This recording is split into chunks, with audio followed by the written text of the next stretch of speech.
ನಮಸ್ಕಾರ ಮಾರ್ರೆ, ನಾನು ಗಣೇಶ. ಎಂತ ಹೊಟ್ಟೆ ಇಲ್ಲ ಅಂತ ನೀವು ಗುರ್ತಿಡಿಯೋದಿಲ್ಲ ನಮ್ಮನ್ನ? ಎಂತ ಗೊತ್ತುಂಟಾ, ನಾವು ಎಕ್ಸರ್ಸೈಸ್ ಮಾಡಿ ಹೊಟ್ಟೆ ಎಲ್ಲ ಕರಗಿಸಿದೀವಿ. ಈಗ ಹಬ್ಬದಷ್ಟರಲ್ಲಿ ಹೊಟ್ಟೆ ಬರ್ತದೆ, ಚಿಂತೆ ಬೇಡ. ಈಗ ಎಂತ ಅಂದ್ರೆ, ರವಿ ಅಣ್ಣ ನನಗೆ ಈ ಸಭೆ ಆಗಿದೆ, ಶುರು ಮಾಡ್ಬೇಕು, ನೀವು ಬಂದು ಶುರು ಮಾಡಿ ಅಂತ ಹೇಳಿದ್ರು. ಹಾಗೆ ನಾನು ಬಂದೆ ಸಭೆಗೆ. ಎಂತ ವಿಷಯ ಅಂದ್ರೆ ಒಂದು 3 ವಿಷಯ. ಒಂದು, ನಾವೆಲ್ಲ ಇಲ್ಲಿ ಎಲ್ಲ ಧರ್ಮದವರು ಭಾರಿ ಫ್ರೆಂಡ್ಸ್ ಮಾರ್ರೆ. ನಾವೆಲ್ಲ ಒಟ್ಟಿಗೆ ಸೇರಿ ಗಮ್ಮತ್ತು ಮಾಡ್ತೀವಿ. ನಮ್ಮ ಹೆಸರಲ್ಲಿ ನೀವು ಧಾರ್ಮಿಕದ ಬಗ್ಗೆ ಅಲ್ಲಿ ಮಾತಾಡಿ ಜಗಳ ಯಾಕೆ ಮಾಡ್ಕೋತೀರಾ? ಇಡಿ, ಅದ್ರ ಬಗ್ಗೆ ಮಾತಾಡಬೇಡಿ. ನಾವೆಲ್ಲ ಭಾರಿ ಫ್ರೆಂಡ್ಸ್ ಇಲ್ಲಿ, ನಮಗೆ ಏನು ತೊಂದರೆ ಇಲ್ಲ. ಮತ್ತೆ ಲೈಂಗಿಕ ವಿಷಯ ಎಲ್ಲ ಉಂಟಲ್ಲ, ಅದು ನೀವು ನಿಮ್ಮ ಪ್ರಿಯಕರ ಜೊತೆ ಮನೆ ಒಳಗಡೆ ಮಾತಾಡಿ, ಬೇಡ ಅಂತ ಎಂತ ಇಲ್ಲ. ಆದ್ರೆ ಎಲ್ಲರ ಮುಂದೆ ಮಾತಾಡಿ ಎಂತಕ್ಕೆ? ಎಂತ ಪ್ರಯೋಜನ ಇಲ್ಲ ಅದರಲ್ಲಿ. ರಾಜಕಾರಣಿಗಳು ರಾಜಕಾರಣ ಮಾಡ್ತಾರೆ, ಅವರಿಗೆ ಮಾಡಕ್ಕೆ ಬಿಡಿಯಲ್ಲ ನೀವು ರಾಜಕಾರಣದ ವಿಷಯ ಅಲ್ಲ. ಅದನ್ನ ನೀವು ಇಲ್ಲಿ ಮಾತಾಡಿ ರಾಜಕಾರಣ ಮಾಡದೆ ಯಾಕೆ ಮನಸ್ಸು ಕೆಡಿಸ್ಕೊತೀರಾ? ಈ 3 ವಿಷಯ ನೀವು ಜ್ಞಾಪಕ ಇಟ್ಕೊಂಡು ಈ ಸಭೆ ನೀವು ಸುಗಮವಾಗಿ ನಡೆಸ್ಕೊಂಡು ಹೋಗಿ ಅಂತ ಹೇಳ್ತಾ, ಮತ್ತೆ ನಾವು ಬರೋದು, ಮತ್ತೆ ನಾನು ಹೊರಡಕ್ಕಿಂತ ಮುಂಚೆ ಇನ್ನೊಂದು ವಿಷಯ ಮಾತ್ರ ಮಾರ್ರೆ. ಈ ಸಲಿ ಹಬ್ಬದಲ್ಲಿ ನನ್ನನ್ನು ನೀರಲ್ಲಿ ಹಾಕುವಾಗ ಸ್ವಲ್ಪ ಮೆಲ್ಲ ಮಾರ್ರೆ. ವಯಸ್ಸಾಯ್ತಲ್ಲ, ನೀವು ಜೋರಾಗಿ ನೀರಲ್ಲಿ ಹಾಕಿ ಧುಮುಕಿ ಧುಮುಕಿ ನಮ್ಮನ್ನ ಮುಳುಗಿಸಿದ್ರೆ ಸ್ವಲ್ಪ ತೊಂದರೆ ಆಗ್ತದೆ. ನೋಡಿ ಮಾಡಿ, ಆಯ್ತಾ? ಮತ್ತೆ ಸಿಗುವ, ಹಬ್ಬಕ್ಕೆ ಬರ್ತೀವಿ ನಾವು. ಈಗ ರವಿ ಅಣ್ಣ, ನೀವು ಮುಂದೆ ಹೊರಸಿ ಹಂಗಾದ್ರೆ ಸಭೆನ. ಧನ್ಯವಾದಗಳು ಟೋಸ್ಟ್ ಮಾಸ್ಟರ್ ಸೂರಜ್ ಅವರೇ. ನಿಮ್ಮ ಎಸ್ಸೆ ಪ್ರತಿ ವಾರನೂ ಒಂದು ಪ್ರಯೋಗಶೀಲತೆಗೆ ಒಳಪಡಿಸಿ ಒಂದು ರೀತಿ ನಗು ತರಿಸ್ತೀರಾ. ನೀವು ನಮ್ಮ ಕ್ಲಬ್ಬಲ್ಲಿ ಇರೋದೇ ಅನ್ನೋದೊಂದು ಹೆಮ್ಮೆ ಅಂತ ನಾನು ಭಾವಿಸ್ತೀನಿ. ಇಂದಿನ ನಿರೂಪಣಾ ವಿಷಯ ಅದು ನಾವು ತುಂಬಾ ಕುತೂಹಲ ಇದೆ, ಯಾಕಂದ್ರೆ ಬಸವಣ್ಣ ಆ ನಿರೂಪಣಾ ವಿಷಯದಲ್ಲಿ ಇದ್ದಾರೆ. ಅದಕ್ಕೆ ನನಗೆ ಬಸವಣ್ಣ ಇರ್ಬೋದು, ಅಂಬೇಡ್ಕರ್ ಇರ್ಬೋದು, ಬುದ್ಧ ಇರ್ಬೋದು, ಇಂಥ ದಾರ್ಶನಿಕರ ಬಗ್ಗೆ, ಅವ್ರ ಬಗ್ಗೆ ವಿಷಯ ತಿಳ್ಕೊಂಡಷ್ಟು, ಅವ್ರ ಬಗ್ಗೆ ಹೆಚ್ಚು ಅವ್ರ ಬಗ್ಗೆ ವಿಷಯಗಳು ತಿಳ್ಕೊಂಡು ಅವ್ರ ಬಗ್ಗೆ ಅಧ್ಯಯನ ಮಾಡಿದಷ್ಟು ಅವರ ಮಹತ್ವ ಅಥವಾ ಅವರ ಆದರ್ಶಗಳು ಏನಿದೆ ಅವು ಇಂದಿಗೂ ಸಹ ಪ್ರಸ್ತುತ ಅಂತ ಅನ್ಸುತ್ತೆ. ಒಂದೇ ಒಂದು ಸಣ್ಣ ಉದಾಹರಣೆ ಕೊಟ್ಟು ನಾನು ಮುಂದುವರಿತೀನಿ.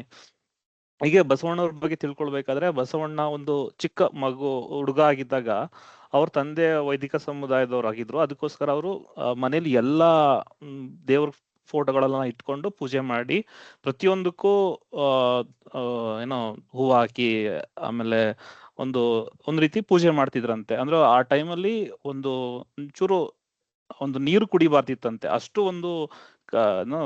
ಕಠಿಣವಾಗಿ ಪೂಜೆ ಪುರಸ್ಕಾರ ಎಲ್ಲ ಮಾಡ್ತಿದ್ರಂತೆ. ಆವಾಗ ಬಸವಣ್ಣ ಅವರು ಅವ್ರದ್ದು ಹಿಂದೆ ಹಿತ್ತಲ ಇರುತ್ತಲ್ಲ, ಅಲ್ಲಿ ಹೋಗ್ಬಿಟ್ಟು ಏನ್ ಮಾಡಿದ್ರು, ತುಂಬಾ ಗುಳಿಗಳು ತೆಗಿತಾ ಇದ್ರಂತೆ. ಅಂದ್ರೆ ಸಣ್ಣ ಸಣ್ಣ ಗುಳಿಗಳು ಅಂತ, ಸಣ್ಣದು.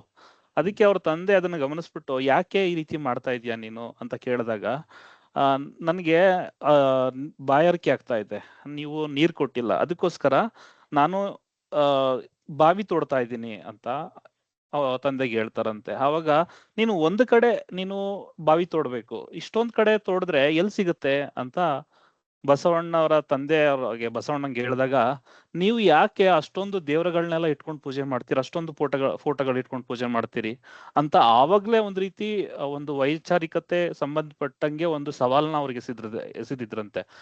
ಅವರು ಒಬ್ರು ಬಾಲಕರಾಗಿದ್ರು. ಎಷ್ಟು ಅವರ ಚಿಂತನೆ ಎಷ್ಟು ತಾರ್ಕಿಕವಾಗಿತ್ತು ಅನ್ನೋದೊಂದೇ ದೊಡ್ಡ ಆಶ್ಚರ್ಯ.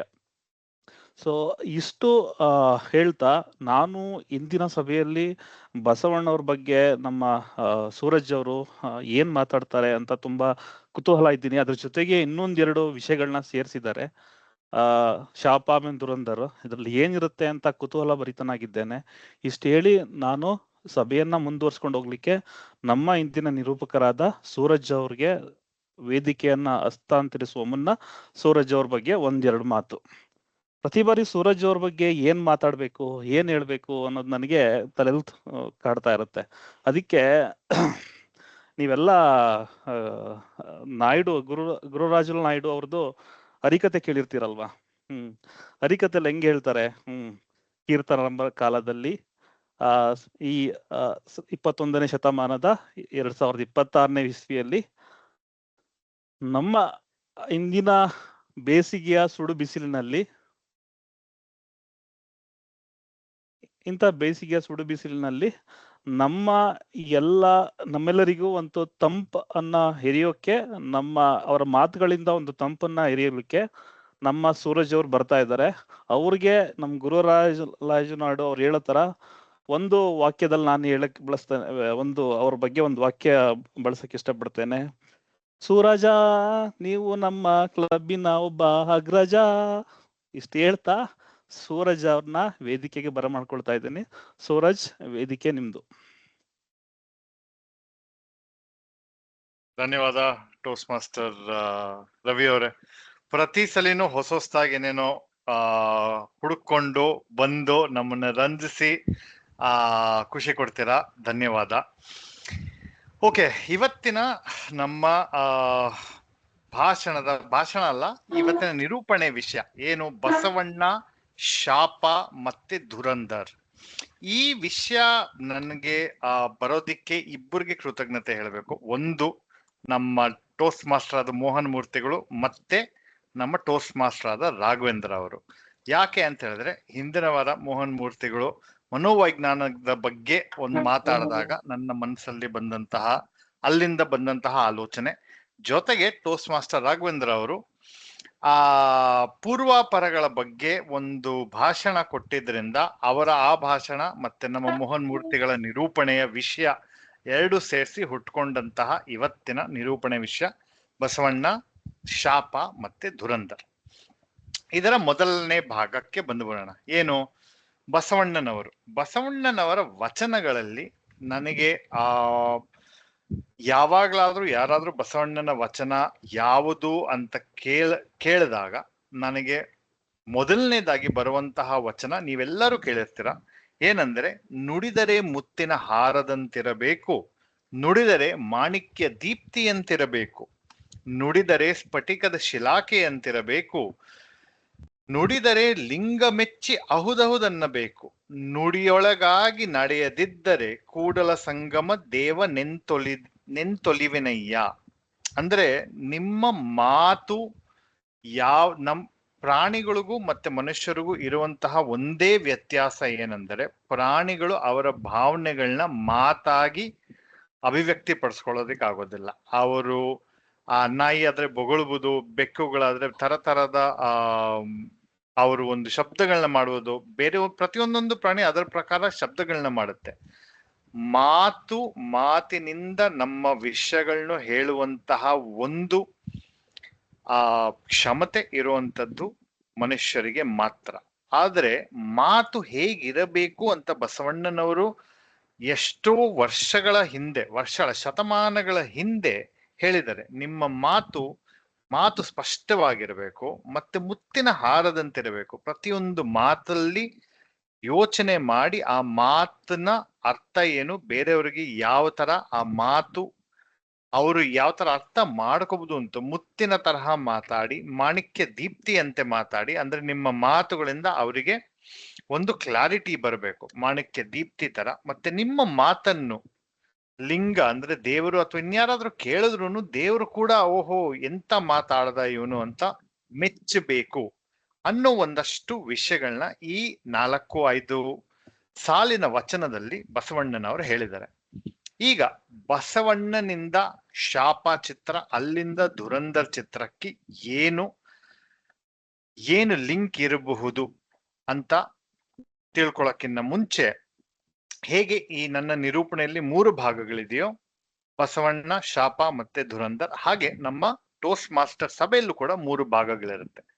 ಮೊದಲನೇ ಭಾಗ ಸಿದ್ಧಪಡಿಸಿದ ಭಾಷಣ, 2ನೇ ಭಾಗ ಆಶು ಭಾಷಣ, 3ನೇ ಭಾಗ ಸಮಗ್ರ ಮೌಲ್ಯಮಾಪನ. ಸಮಗ್ರ ಮೌಲ್ಯಮಾಪನ ಮಾಡೋದಿಕ್ಕೆ ಇವತ್ತು ಯಾರಿದ್ದಾರೆ ಅಂತ ಹೇಳಿದ್ರೆ, ನಾನು ಇವ್ರನ್ನ ಪ್ರತಿಯೊಂದು ಸಲ ಇವ್ರ ಬಗ್ಗೆ ನಾನು ತಿಳ್ಕೊಂಡಾಗ್ಲೂ, ಇವ್ರ ಹೊಸ ಹೊಸ ಯೋಜನೆಗಳನ್ನ ನೋಡ್ತಾ ಇದ್ದಾಗ್ಲೂನು ನಮಗೆ ಬರುವಂತ ಹುರುಪ್ ಏನಂದ್ರೆ, ನೀವು ಜೀವನದಲ್ಲಿ ಹೊಸದನ್ನು ಕಲಿತಾನೇ ಇರಬೇಕು. ನೀವು ಕಲ್ತಿದ್ದನ್ನ ನೀವು ಯಾವತ್ತು ಕಲಿಯೋದು ನಿಲ್ಲಿಸ್ತೀರಾ, ಅವತ್ತು ನಿಮ್ಮ ಏಳಿಗೆ ನಿಲ್ಲುತ್ತೆ. ಹೊಸದನ್ನು ಕಲೀರಿ. ನಿಮ್ಮನ್ನ ನೀವು ಹೊಸ ಹೊಸ ವಿಷಯಗಳನ್ನ ನೀವು ಎಷ್ಟು ಚೆನ್ನಾಗಿ ಮಾಡ್ತೀರಾ, ಎಷ್ಟು ಚೆನ್ನಾಗಿ ನಿಮ್ಮನ್ನ ನೀವು ಎತ್ತರಕ್ಕೆ ತಗೊಂಡು ಹೋಗಬಹುದು ಅನ್ನೋದಕ್ಕೆ ನಿದರ್ಶನರಾದ ನಮ್ಮ ಟೋಸ್ಟ್ ಮಾಸ್ಟರ್ ಉಮಾನಾಥ್ ಅವರು ಇವತ್ತಿನ ಸಮಗ್ರ ಮೌಲ್ಯಮಾಪಕರು. ಉಮಾನಾಥ್ ಅವರೇ, ವೇದಿಕೆ ನಿಮ್ದು. ಧನ್ಯವಾದಗಳು ಸೂರಜ್ ಅವರೇ. ನಮ್ಮ ಟೋಸ್ಟ್ ಮಾಸ್ಟರ್ ಸಭೆ ಇವತ್ತು ಇಂದಿನ ನನ್ನ ಪಾತ್ರ ಸಮಗ್ರ ಮೌಲ್ಯಮಾಪನದ ಪಾತ್ರ. ಸಮಗ್ರ ಮೌಲ್ಯಮಾಪನ ಅಂದ್ರೆ ಅದೇ ಅರ್ಥ. ಸಭೆಯನ್ನ ಕೂಲಂಕಷವಾಗಿ ಗಮನಿಸಿ ಸಭೆಯಲ್ಲಿ ಏನ್ ಚೆನ್ನಾಗಿ ನಡೀತು, ಏನ್ ಚೆನ್ನಾಗಿ ನಡಿಬಹುದಾಗಿತ್ತು ಅನ್ನೋದ್ರ ಬಗ್ಗೆ ಒಂದು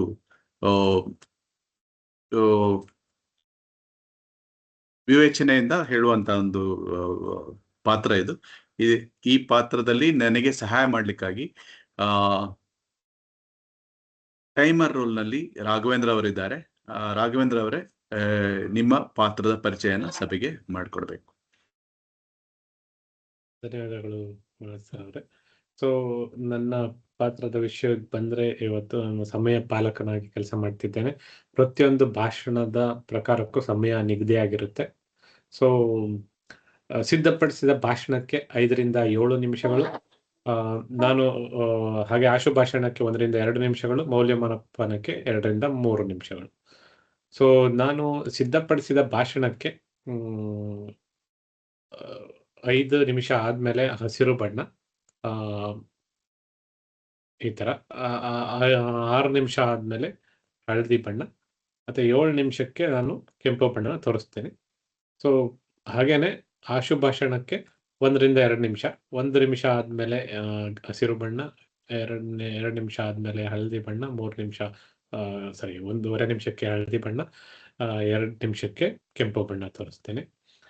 ಹಾಗೇನೆ ಮೌಲ್ಯಮಾಪನಕ್ಕೆ 2 ರಿಂದ 3 ನಿಮಿಷ ಇರುತ್ತೆ. 2 ನಿಮಿಷ ಆದ್ಮೇಲೆ ಹಸಿರು ಬಣ್ಣ, 2.5 ನಿಮಿಷಕ್ಕೆ ಹಳದಿ ಬಣ್ಣ, 3 ನಿಮಿಷಕ್ಕೆ ಕೆಂಪು ಬಣ್ಣ ತೋರಿಸ್ತೀನಿ. ಪ್ರತಿಯೊಂದು ಭಾಷಣಕ್ಕೂ 30 ಸೆಕೆಂಡ್ಗಳ ಗ್ರೇಸ್ ಪೀರಿಯಡ್ ಇರುತ್ತೆ. ಹಾಗಾಗಿ ನಿಮ್ಮ ಭಾಷಣ ಕೆಂಪು ಬಣ್ಣ ಆದ ನಂತರ 30 ಸೆಕೆಂಡ್ಗಳ ಒಳಗಾಗಿ ಮುಗಿಸುವಂತೆ ಸಾಧ್ಯವಾದಷ್ಟು ಪ್ರಯತ್ನಿಸಿ. ಸೊ ಅಷ್ಟು ಹೇಳಿ ಮರಳಿ ವೇದಿಕೆಯನ್ನ ಉಮಾನಾಥ್ ಸರ್ ಅವರಿಗೆ ಕೊಡ್ತೇನೆ. ಧನ್ಯವಾದಗಳು ರಾಘವೇಂದ್ರ ಅವರೇ. ಈ ಮೌಲ್ಯಮಾಪನ ಒಂದು ಯಾಕೆ ಬಹಳ ಮುಖ್ಯ ಅನ್ನೋದಂದ್ರೆ, ಟೋಸ್ಟ್ ಮಾಸ್ಟರ್ ಸಭೆಯಲ್ಲಿ ನಾವೆಲ್ಲ ಸೇರಿರೋದು ಯಾವ್ದಾವುದರೊಂದು ಕಲಿಯೋದಕ್ಕೆ, ನಮ್ಮ ಜೀವನದಲ್ಲಿ ಅಳವಡಿಸ್ಕೊಳ್ಳೋದಕ್ಕೆ. ಆ ಒಂದು ಅಳವಡಿಸಿಕೊಳ್ಳೋದು ಯಾವಾಗ ಆಗ್ತದೆ ಅಂದ್ರೆ, ನಾವು ಮಾಡುವಂತ ಕೆಲಸ ಯಾವುದೇ ಕಾರ್ಯ ಇರ್ಬೋದು, ಭಾಷಣ ಇರ್ಬೋದು, ಇನ್ನೇನಾದ್ರೂ ರೋಲ್ ಇರ್ಬೋದು, ಆ ಪಾತ್ರಗಳು ಅದನ್ನ ಮಾಡೋದರ ಮೂಲಕ ಮುಂದಕ್ಕೆ ಅದನ್ನ ಹೇಗೆ ಉತ್ತಮಪಡಿಸ್ಕೊಳ್ಬೇಕಾವುದು ಆಗ್ಬೋದು. ಆ ರೀತಿಯಿಂದ ನಾವು ಕಲಿಯುವಂತ ಒಂದು ವ್ಯವಸ್ಥೆ ಇದು ಸಮಗ್ರ ಮೌಲ್ಯಮಾಪನ. ನನ್ನ ಮೌಲ್ಯಮಾಪನವನ್ನು ಸಭೆಯ ಕೊನೆಯ ಭಾಗದಲ್ಲಿ ನೀವು ಕಾಣ್ತೀರಾ. ಅಲ್ಲಿ ತನಕ ಸಭೆಯನ್ನ ಮುಂದುವರಿಸಲು ಇಂದಿನ ಸೂತ್ರಧಾರರಂತ ಸೂರಜ್ ಅವರಿಗೆ ವೇದಿಕೆಯನ್ನು ಹಸ್ತಾಂತರಿಸ್ತಿದ್ದೇನೆ. ಬಹಳ ಕುತೂಹಲಕರವಾದ ಮತ್ತು ಒಂದು ತುಂಬಾ ನಾವು ಎದುರು ನೋಡುವಂತ ಒಂದು ವಿಷಯವನ್ನ ಇವರು ಮುಂದಿಟ್ಕೊಂಡು ಬಂದಿದ್ದಾರೆ. ಅದನ್ನ ನಾವೆಲ್ಲ ನೋಡೋಣ ಅಂತ ಹೇಳ್ತಾ ಸೂರಜ್ ಅವರಿಗೆ ವೇದಿಕೆಯನ್ನು ಹಸ್ತಾಂತರಿಸ್ತಿದ್ದೇನೆ.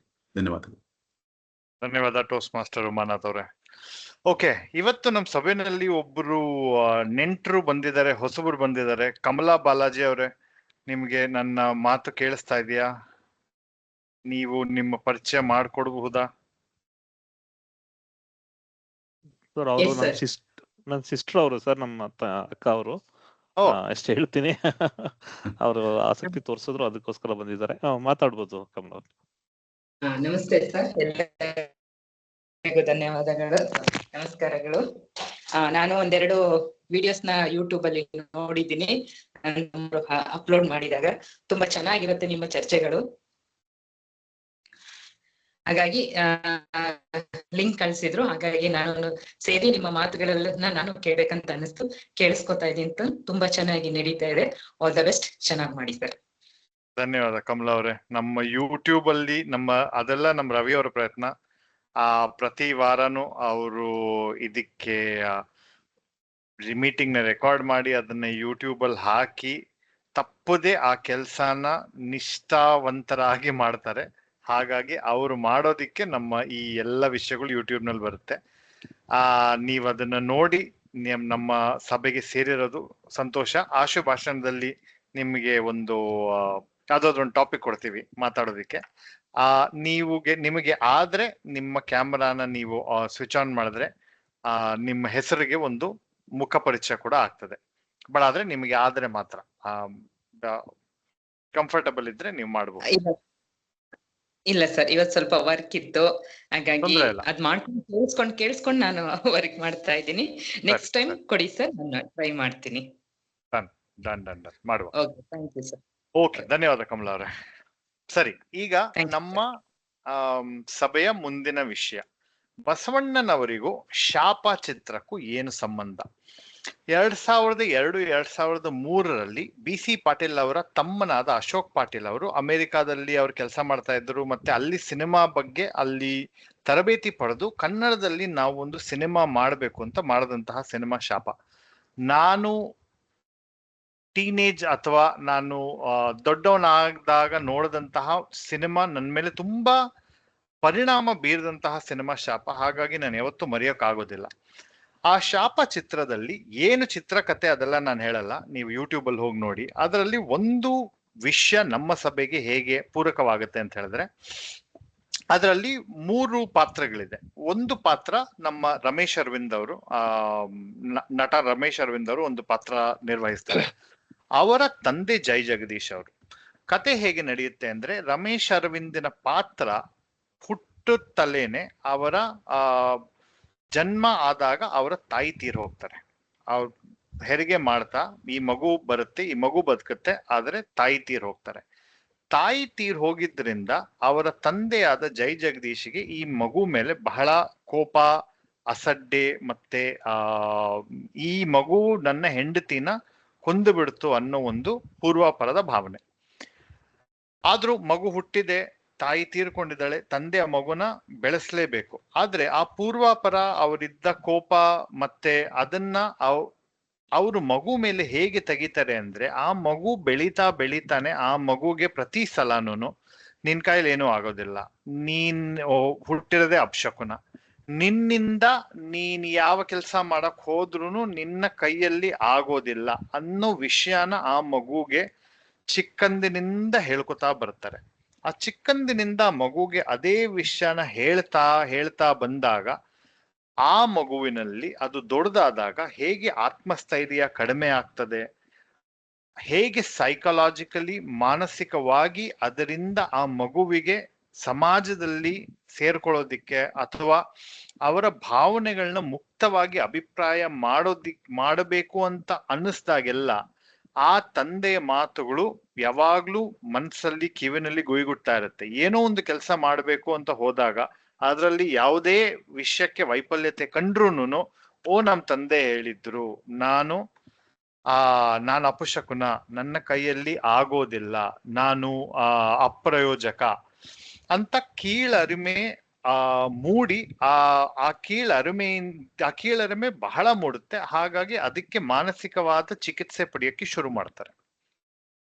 ಆ ಚಿತ್ರದಲ್ಲಿ ಅದರಿಂದ ಮುಂದೆ ಬೇರೆ ಏನೇನೋ ವಿಷಯಗಳಾಗುತ್ತೆ. ಆದ್ರೆ ಇವತ್ತಿನ ಸಭೆಗೆ ನಾನು ಶಾಪ ಚಿತ್ರ ಏನಕ್ಕೆ ತಗೊಂಡ್ ಬಂದೆ ಅಂತ ಹೇಳಿದ್ರೆ, ಹೇಗೆ ಬಸವಣ್ಣನವರ ನುಡಿದರೆ ಮುತ್ತಿನ ಹಾರದಂತಿರಬೇಕು, ಮಾಣಿಕ್ಯ ದೀಪ್ತಿ ಅಂತಿರಬೇಕು, ಅದಕ್ಕೂ ಕೆಲವೊಂದು ಸಲ ನಾವು ಈ ಚಿತ್ರದಲ್ಲಿ ಕೊಟ್ಟಂತಹ ಒಂದು ಉದಾಹರಣೆ, ಹೇಗೆ ತಂದೆ ಪೋಷಕರ ಮಾತು ಮಕ್ಕಳ ಮೇಲೆ ಏನು ಪರಿಣಾಮ ಬೀಳುತ್ತೆ. ಪೋಷಕರು ನೀವು ಅಪ್ರಯೋಜಕ, ಅಪಶಕುನ ಅಂತ ಹೇಳಿದಾಗ ಆ ಪೋಷಕರಿಗೆ ಅದರ ಗಾಢವಾದ ಮಗುವಿನ ಮೇಲೆ ಪರಿಣಾಮ ಗೊತ್ತಾಗುತ್ತೋ ಇಲ್ಲೋ, ಬಟ್ ಆದ್ರೆ ಮಗುವಿನ ವಿಕಾಸದಲ್ಲಿ ಅದು ಎಷ್ಟು ಪರಿಣಾಮಕಾರಿ ಆಗುತ್ತೆ ಅನ್ನೋ ಒಂದು ವಿಷಯ ತರೋದಿಕ್ಕೆ ಶಾಪದ ಸಿನಿಮಾದ ಬಗ್ಗೆ ನಾನು ಪ್ರಸ್ತಾಪ ಮಾಡಿದೆ. ಈಗ ನಮ್ಮ ಸಭೆಯ ಮುಂದಿನ ಭಾಗ. ಇವತ್ತು ಮುಂದಿನ ಭಾಗದಲ್ಲಿ ಸಿದ್ಧಪಡಿಸಿದ ಭಾಷಣ ಯಾರು ಕೊಡ್ತಾ ಇದ್ದಾರೆ ಅಂದ್ರೆ, ಇವ್ರನ್ನ ಪರಿಚಯ ಮಾಡೋದಕ್ಕಿಂತ ಮುಂಚೆ ಸಿದ್ಧಪಡಿಸಿದ ಭಾಷಣನ ಮೌಲ್ಯಮಾಪನ ಯಾರು ಮಾಡ್ತಾ ಇದ್ದಾರೆ ಅಂತ. ಈಗ ನಿಮ್ಗೆ ಗೊತ್ತಿರೋ ಹಂಗೆ ಕ್ರಿಕೆಟ್ ಅಂದ್ರೆ ನನಗೆ ಭಾರಿ ಇಷ್ಟ. ಸೊ ನಮ್ಮ RCB ಬೆಂಗಳೂರು ಟೀಮ್ ಬಹಳ ಚೆನ್ನಾಗಿ ಮಾಡ್ತಾ ಇದ್ದಾರೆ. ಅದಕ್ಕೆ ತುಂಬಾ ಜನ ಯೂಟ್ಯೂಬ್ ಅಲ್ಲಿ ಯಾರ್ಯಾರು ಈ ಕ್ರಿಕೆಟ್ ಪಂದ್ಯನ ರಿವ್ಯೂ ಮಾಡ್ತಾರೆ ಅವರು ಒಬ್ಬರ ಹೆಸರು ಹೇಳ್ತಾರೆ. ಸಿಂಗಾಪುರ್ ಇಂದ ಚಿಕ್ಕಪ್ಪನ ಕರ್ಸಿದ್ದಾರೆ RCB ಅವರು, ಬಹಳ ಚೆನ್ನಾಗಿ ಆಡ್ತಾ ಇದ್ದಾರೆ ಚಿಕ್ಕಪ್ಪ ಅಂತ. ಹಾಗೆ RCB ಟೀಮ್ಗೆ ಸಿಂಗಾಪುರ್ ಇಂದ ಚಿಕ್ಕಪ್ಪ ಬಂದಿದ್ದಾರೆ. ನಮ್ಮ ಟೋಸ್ಟ್ ಮಾಸ್ಟರ್ಗೆ ಇವತ್ತು ಸಿಂಗಾಪುರ್ ಇಂದ ದೊಡ್ಡಪ್ಪ ಬಂದಿದ್ದಾರೆ. ಯಾರು ಅಂತ ಹೇಳಿದ್ರೆ ನಮ್ಮ ಟೋಸ್ಟ್ ಮಾಸ್ಟರ್ ರಾಘವೇಂದ್ರ ಅವರು ಇವತ್ತು ಸಿದ್ಧಪಡಿಸಿದ ಭಾಷಣದ ಮೌಲ್ಯಮಾಪನ ಮಾಡ್ತಾರೆ. ರಾಘವೇಂದ್ರ ಅವರೇ, ವೇದಿಕೆ ನಿಮ್ದು. ಧನ್ಯವಾದಗಳು ಸೂರಜ್ ಸರ್ ಅವರೇ. ತುಂಬಾ ಚೆನ್ನಾಗಿ ಪರಿಚಯ ಮಾಡಿಕೊಟ್ರಿ ಹಾಸ್ಯಭರಿತವಾಗಿ. ಸೊ ಇದು RCB ಕ್ಲಾತ್ ಬಟ್ಟೆ ತರ ಕಾಣ್ತಿದ್ಯಾ? ಇವತ್ತು ಮ್ಯಾಚ್ ಇದೆ RCB ದು. ಮ್ಯಾಚ್ ನಡೀತಾ ಇದೆ, ಅದಕ್ಕೆ ಹೌದು, ಮರಿಬಾರ್ದು RCB ಮ್ಯಾಚ್. ರಿಲೆವೆಂಟ್ ಅಂತ ಅನ್ನಿಸ್ತಿದೆ ನೀವು ಹೇಳಿದ್ದು. ಸರಿ, ಎಲ್ರಿಗೂ ನಮಸ್ಕಾರ. ಈಗ ನಾನು ಸಿದ್ಧಪಡಿಸಿದ ಭಾಷಣದ ಮೌಲ್ಯಮಾಪನ ಮಾಡ್ತೀನಿ. ಅಂದ್ರೆ ಸಿದ್ಧಪಡಿಸಿದ ಭಾಷಣದಲ್ಲಿ ಯಾವ್ದು ಚೆನ್ನಾಗಿತ್ತು, ಏನನ್ನು ಉತ್ತಮ ಪಡಿಸ್ಕೊಳ್ಬೇಕು ಅನ್ನೋದನ್ನ ಪರಿಶೀಲಿಸಿ ನಿಮ್ಮೆಲ್ಲರ ಮುಂದೆ ಪ್ರಸ್ತುತಪಡಿಸ್ತೀನಿ. ಇವತ್ತಿನ ಭಾಷಣಕಾರರು ಮೋಹನ್ ಮೂರ್ತಿ ಅವರು. ಅವ್ರ ಭಾಷಣದ ಹಾದಿ ಲೀಡರ್ಶಿಪ್ ಡೆವಲಪ್ಮೆಂಟ್ ಇದ್ರಲ್ಲಿ ಬರುತ್ತೆ.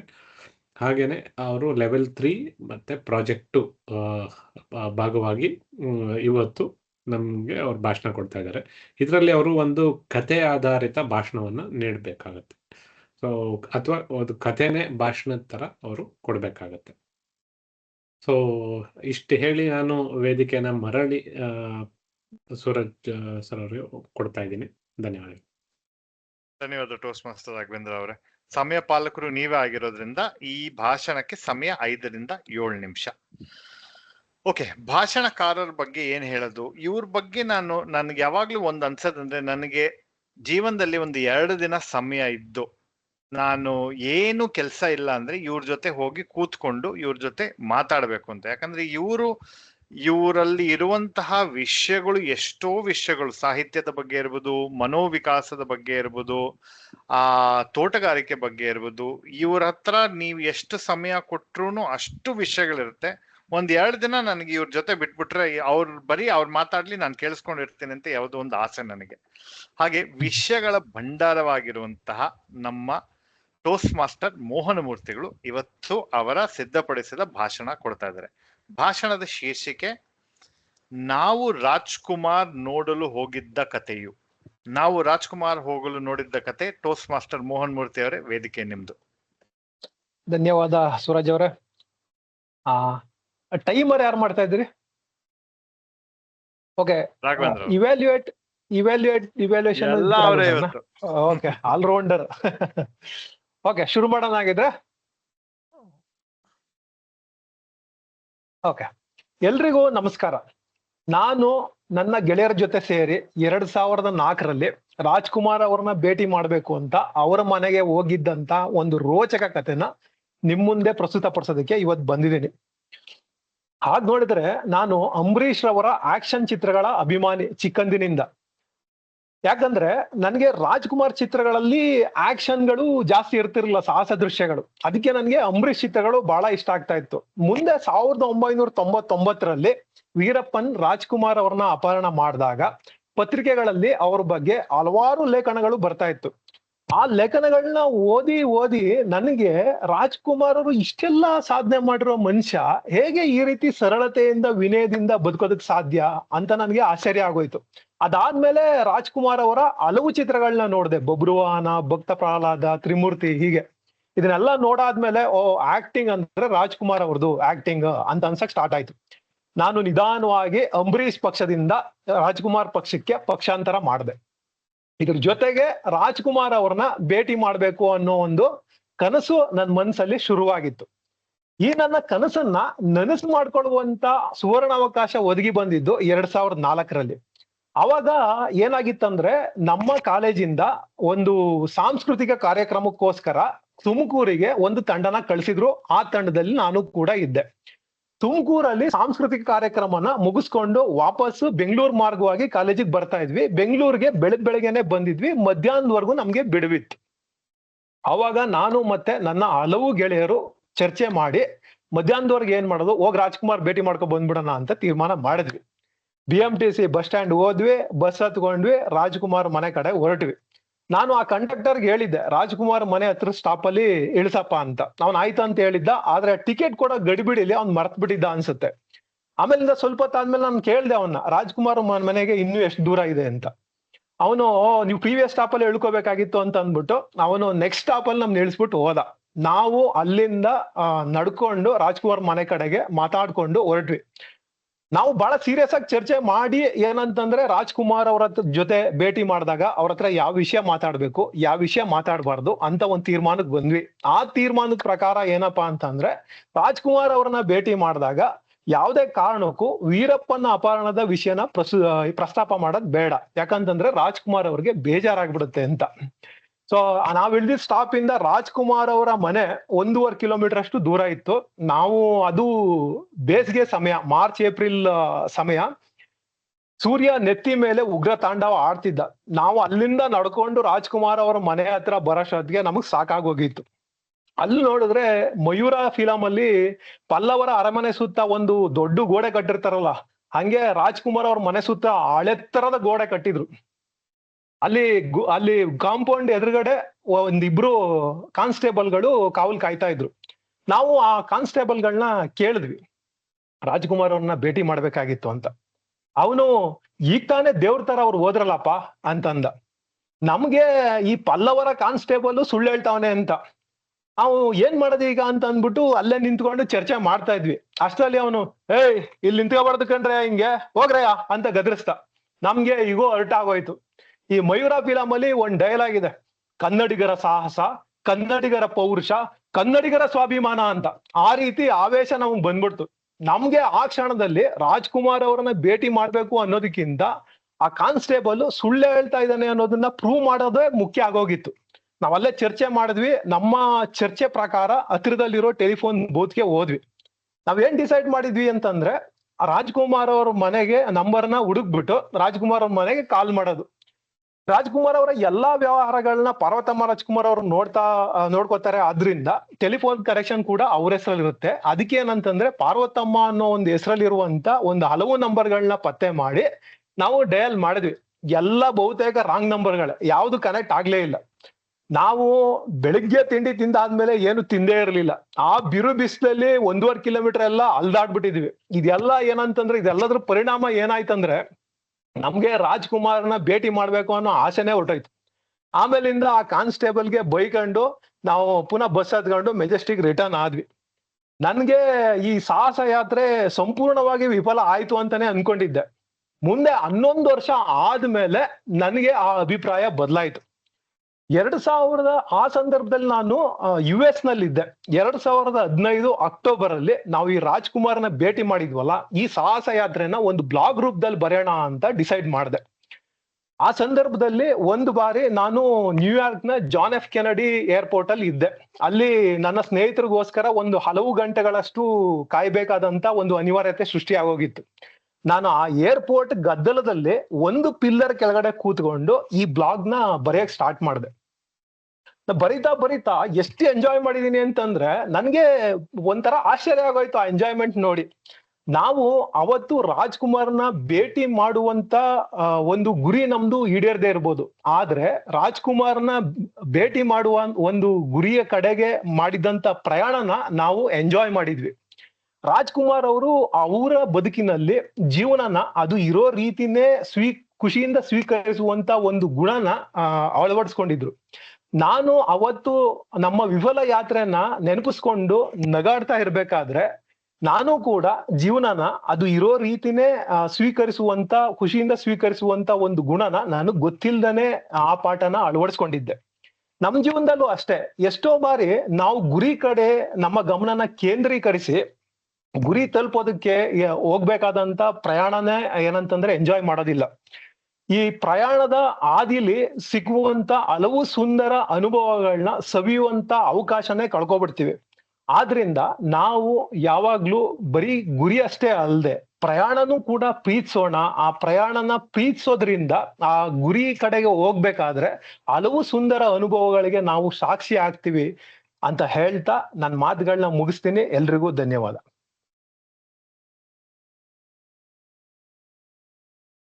ನಿಮ್ಮನ್ನ ಸಿಗುವಂತ ಭಾಗ್ಯ ಕಳ್ಕೊಂಡ್ಬಿಟ್ಟವಲ್ಲ ನಾವು ಮೋಹನ್ ಮೂರ್ತಿಗಳೇ.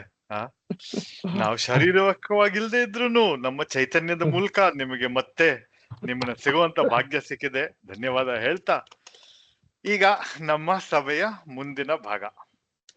ಮುಂದಿನ ಭಾಗದಲ್ಲಿ ಎರಡನೇದಾಗಿ ಬಸವಣ್ಣ ಆಯ್ತು, ಮತ್ತೆ ಶಾಪ ಆಯ್ತು.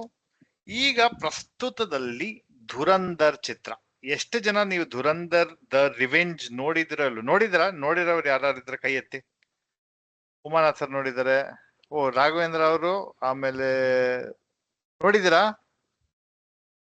ಮೊದಲನೇದ್ ನೋಡಿದೀನಿ, ಎರಡನೇದ್ ನೋಡಿಲ್ಲ. ಎರಡನೇದ್ ನೋಡಿಲ್ವಾ? ಓಕೆ. ರವಿ ಅವರು ನೀವ್ ನೋಡಿದಿರಾ? ಸರ್ ನಾನು ನೋಡಿಲ್ಲ ಸರ್, ಎರಡು ನೋಡಿಲ್ಲ. ಎರಡನ್ನೂ ನೋಡಿಲ್ಲ. ಮೋಹನ್ ಮೂರ್ತಿಗಳೇ, ಕಮಲಾ ಅವ್ರೆ ನೀವ್ ನೋಡಿದಿರಾ? ಫಸ್ಟ್ ಪಾರ್ಟ್ ನೋಡಿದೀನಿ ನಾನು, ಸೆಕೆಂಡ್ ಪಾರ್ಟ್ ನೋಡಿಲ್ಲ. ಓಕೆ ಓಕೆ ಸರಿ. ಇವಾಗ ನಾನು ಹೇಳೋದು ಒಂಥರ ಸ್ಪಾಯ್ಲರ್ ತರ ಅಲ್ಲ, ನೋಡಿಲ್ಲ. ನಾನು ಧುರಂಧರ್ ಎಲ್ಲಾರು ನೋಡಿದ್ದೀರಾ ಅನ್ಕೊಂಡು, ಯಾಕಂದ್ರೆ 4 ವಾರ ಆಗೋಯ್ತಲ್ಲ, ಇನ್ಯಾರು ಹೋಗ್ತಾರೆ ಥಿಯೇಟರ್ಗೆ ಅಂತ. ಬಟ್ ಆದ್ರೂನು ಜಿಯೋ ಹಾಟ್ ಸ್ಟಾರ್ ಅಲ್ಲಿ ಬರುತ್ತೆ. ನೀವು ಮೊದಲನೇ ಭಾಗ ನೋಡಿದ್ದೀರಾ ಅಂದ್ರೆ ಎರಡನೇ ಭಾಗ ದಯವಿಟ್ಟು ನೋಡಿ. ಸೊ ಈಗ ನಾನು ಹೇಳುವಂತಹ ವಿಷಯ ಚಿತ್ರದ ಯಾವ ಕತೆ ಏನ್ ಬಿಟ್ಕೊಡಲ್ಲ. ಬಟ್ ಅದರಲ್ಲಿ ನೀವು ಮೊದಲನೇ ಭಾಗ ನೋಡಿದವರಿಗೆ ನಿಮ್ಗೆ ISI ಚೀಫ್ ಒಂದು ಮೇಜರ್ ಇಕ್ಬಾಲ್ ಅಂತ ಒಂದು ಅರ್ಜುನ್ ರಾಮ್ಪಾಲ್ ಒಂದು ಪಾತ್ರ ನಿಭಾಯಿಸಿದ್ದಾರೆ ಆ ಚಿತ್ರದಲ್ಲಿ. ಸೊ ಎರಡನೇ ಭಾಗದಲ್ಲಿ ಅವರಿಗೆ ಒಬ್ಬರು ತಂದೆ ಇರ್ತಾರೆ, ಬ್ರಿಗೇಡಿಯರ್ ಜಹಾಂಗೀರ್ ಅಂತ.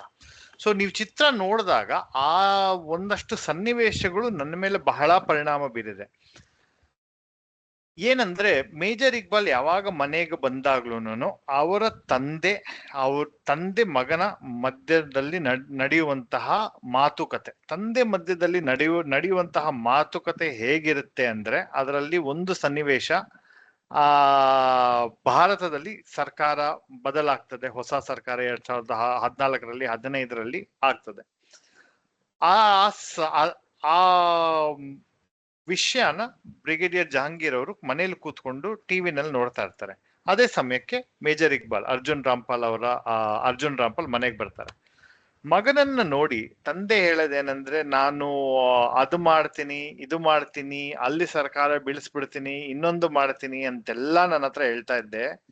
ಏನಾಯ್ತು ಇವಾಗ? ನಿನಗೆ ಯೋಗ್ಯತೆ ಇಲ್ಲ, ನೀನು ಯೋಗ್ಯತೆ ಇಲ್ಲದ ನಾನು ಹುಲಿ ಅಂತ ನೀನು ಎಗರಾಡ್ತಾ ಇರ್ತೀಯ. ನೀನು ಹುಲಿ ಅಲ್ಲ, ನೀನು ಇಲಿ. ನಾನು ಬಾಂಗ್ಲಾದೇಶ್ ಇಂಡಿಯಾ ಪಾಕಿಸ್ತಾನ್ ಯುದ್ಧದಲ್ಲಿ ನಾನು ಕಾದಾಡಿದ್ದೀನಿ. ಬಾಂಗ್ಲಾದೇಶ್ ಆಗದೆ ಇರ್ಲಿ ಅಂತ ನಾನಷ್ಟೆಲ್ಲ ಪ್ರಯತ್ನ ಪಟ್ಟು ಬಂದಿದ್ದೀನಿ. ಆದ್ರೆ ನನ್ನ ಮಗನಾದ ನೀನು ಹುಲಿ ಅಲ್ಲ, ನೀನು ಇಲಿ ಅಂತ ಒಂದು ಕಡೆ ಹೇಳ್ತಾರೆ. ಅದೇ ತರ ಇನ್ನೊಂದು ಕಡೆ ಕೂಡ ಅವ್ರನ್ನ ನೀನು ಅಪ್ರಯೋಜಕ ಅಥವಾ ನೀನು ಕೈಲಾಗಲ್ಲ, ನಿನಗೆ ಕ್ಷಮತೆನೇ ಇಲ್ಲ, ನೀನು ಹುಟ್ಟಿರದೇ ಒಂದು ದೊಡ್ಡ ತೊಂದರೆ, ನಿನ್ನನ್ನ ಯಾರು ಹೋಗಿ ISI ಅಂತಹ ಒಂದು ದೊಡ್ಡ ಹುದ್ದೆನಲ್ಲಿ ಅದಕ್ಕೆ ಚೀಫ್ ಆಗಿ ಮಾಡಿದ್ರು ಅಂತೆಲ್ಲ ಬಹಳಷ್ಟು ವಿಷಯಗಳನ್ನ ತಂದೆ ಮಗನಿಗೆ ಹೇಳ್ತಾರೆ. ಇದರ ಪರಿಣಾಮ ಏನು, ಅಥವಾ ಈ 3 ವಿಷಯಗಳನ್ನ ನಾನು ಏನಕ್ಕೆ ಹೇಳಿದೆ, ಈ 3 ವಿಷಯಗಳನ್ನ ಪ್ರಸ್ತಾಪಿಸಿ ನಾನು ಏನು ಹೇಳಕ್ಕೆ ಹೊರಟಿದ್ದೀನಿ ಅನ್ನೋದನ್ನ ಆಶುಭಾಷಣದ ನಂತರ ನೋಡೋಣ. ಈಗ ಆಶುಭಾಷಣದ ಸಮಯ. ಆಶುಭಾಷಣ ಮಾಡಕ್ಕೆ ನಡೆಸ್ಕೊಳಕ್ಕೆ ಯಾರು ಬರ್ತಾ ಇದ್ದಾರೆ ಅಂತ ಹೇಳಿದ್ರೆ, ಈ ಟೋಸ್ಟ್ ಮಾಸ್ಟರ್ನ ನಾನು ನೋಡಿದಾಗೆಲ್ಲ ಇವರಿಂದ ನಾನು ಪ್ರತಿ ಸಲ ಕಲಿಯುವಂತಹ ಒಂದು ವಿಷಯ ಶ್ರದ್ಧೆ ಮತ್ತು ನಿಷ್ಠೆ. ಯಾವುದೇ ಒಂದು ಕೆಲಸನ ನೀವು ಶ್ರದ್ಧೆಯಿಂದ ನಿಷ್ಠೆಯಿಂದ ನೀವು ಪ್ರತಿ ದಿನ ಅಥವಾ ಪ್ರತಿ ವಾರ ಮಾಡ್ತಾ ಇದ್ರೆ ಅದರಿಂದ ಫಲಿತಾಂಶಗಳು ಬರುತ್ತೆ ಅನ್ನೋದಕ್ಕೆ ನಿದರ್ಶನರಾದ ನಮ್ಮ ಟೋಸ್ಟ್ ಮಾಸ್ಟರ್ ರವಿ ಅವರು ಇವತ್ತು ಆಶುಭಾಷಣ ನಡೆಸ್ಕೊಡ್ತಾರೆ. ಟೋಸ್ಟ್ ಮಾಸ್ಟರ್ ರವಿ ಅವರೇ, ವೇದಿಕೆ ನಿಮ್ದು. ಧನ್ಯವಾದಗಳು ಟೋಸ್ಟ್ ಮಾಸ್ಟರ್ ಸೂರಜ್ ಅವರೇ. ನಾನು ಇಂದಿನ ನಿರೂಪಣಾ ವಿಷಯ ಬಸವಣ್ಣ, ಆಮೇಲೆ ಅದ್ರ ಬಗ್ಗೆ ಅದನ್ನ ಇಟ್ಕೊಂಡು, ಆ ವಿಷಯನ ಇಟ್ಕೊಂಡು ಅದ್ರ ಸುತ್ತ ಒಂದು ಅದು ಆಶುಭಾಷಣ ಅಂತ ನಡೆಸಿದ್ರೆ ಉತ್ತಮವಾಗಿರುತ್ತೆ ಅಂತ ನನಗನ್ನಿಸ್ತು. ಅದಕ್ಕೋಸ್ಕರ ಅದ್ರ ಮೇಲೆ ಒಂದಿಷ್ಟು ವಿಷಯಗಳನ್ನ ತಗೊಬರ್ತಾ ಇದ್ದೀನಿ. ಮೊದಲನೇದಾಗಿ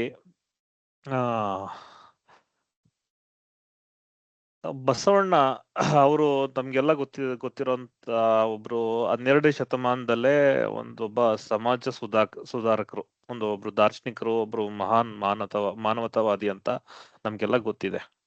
ಓಕೆ, ಸೊ ನಮ್ಗೆ ಈ ಟಾಪಿಕ್ ನಾನು ಯಾರಿಗೆ ಕೊಡ್ತಾ ಇದ್ದೀನಿ ಅಂದ್ರೆ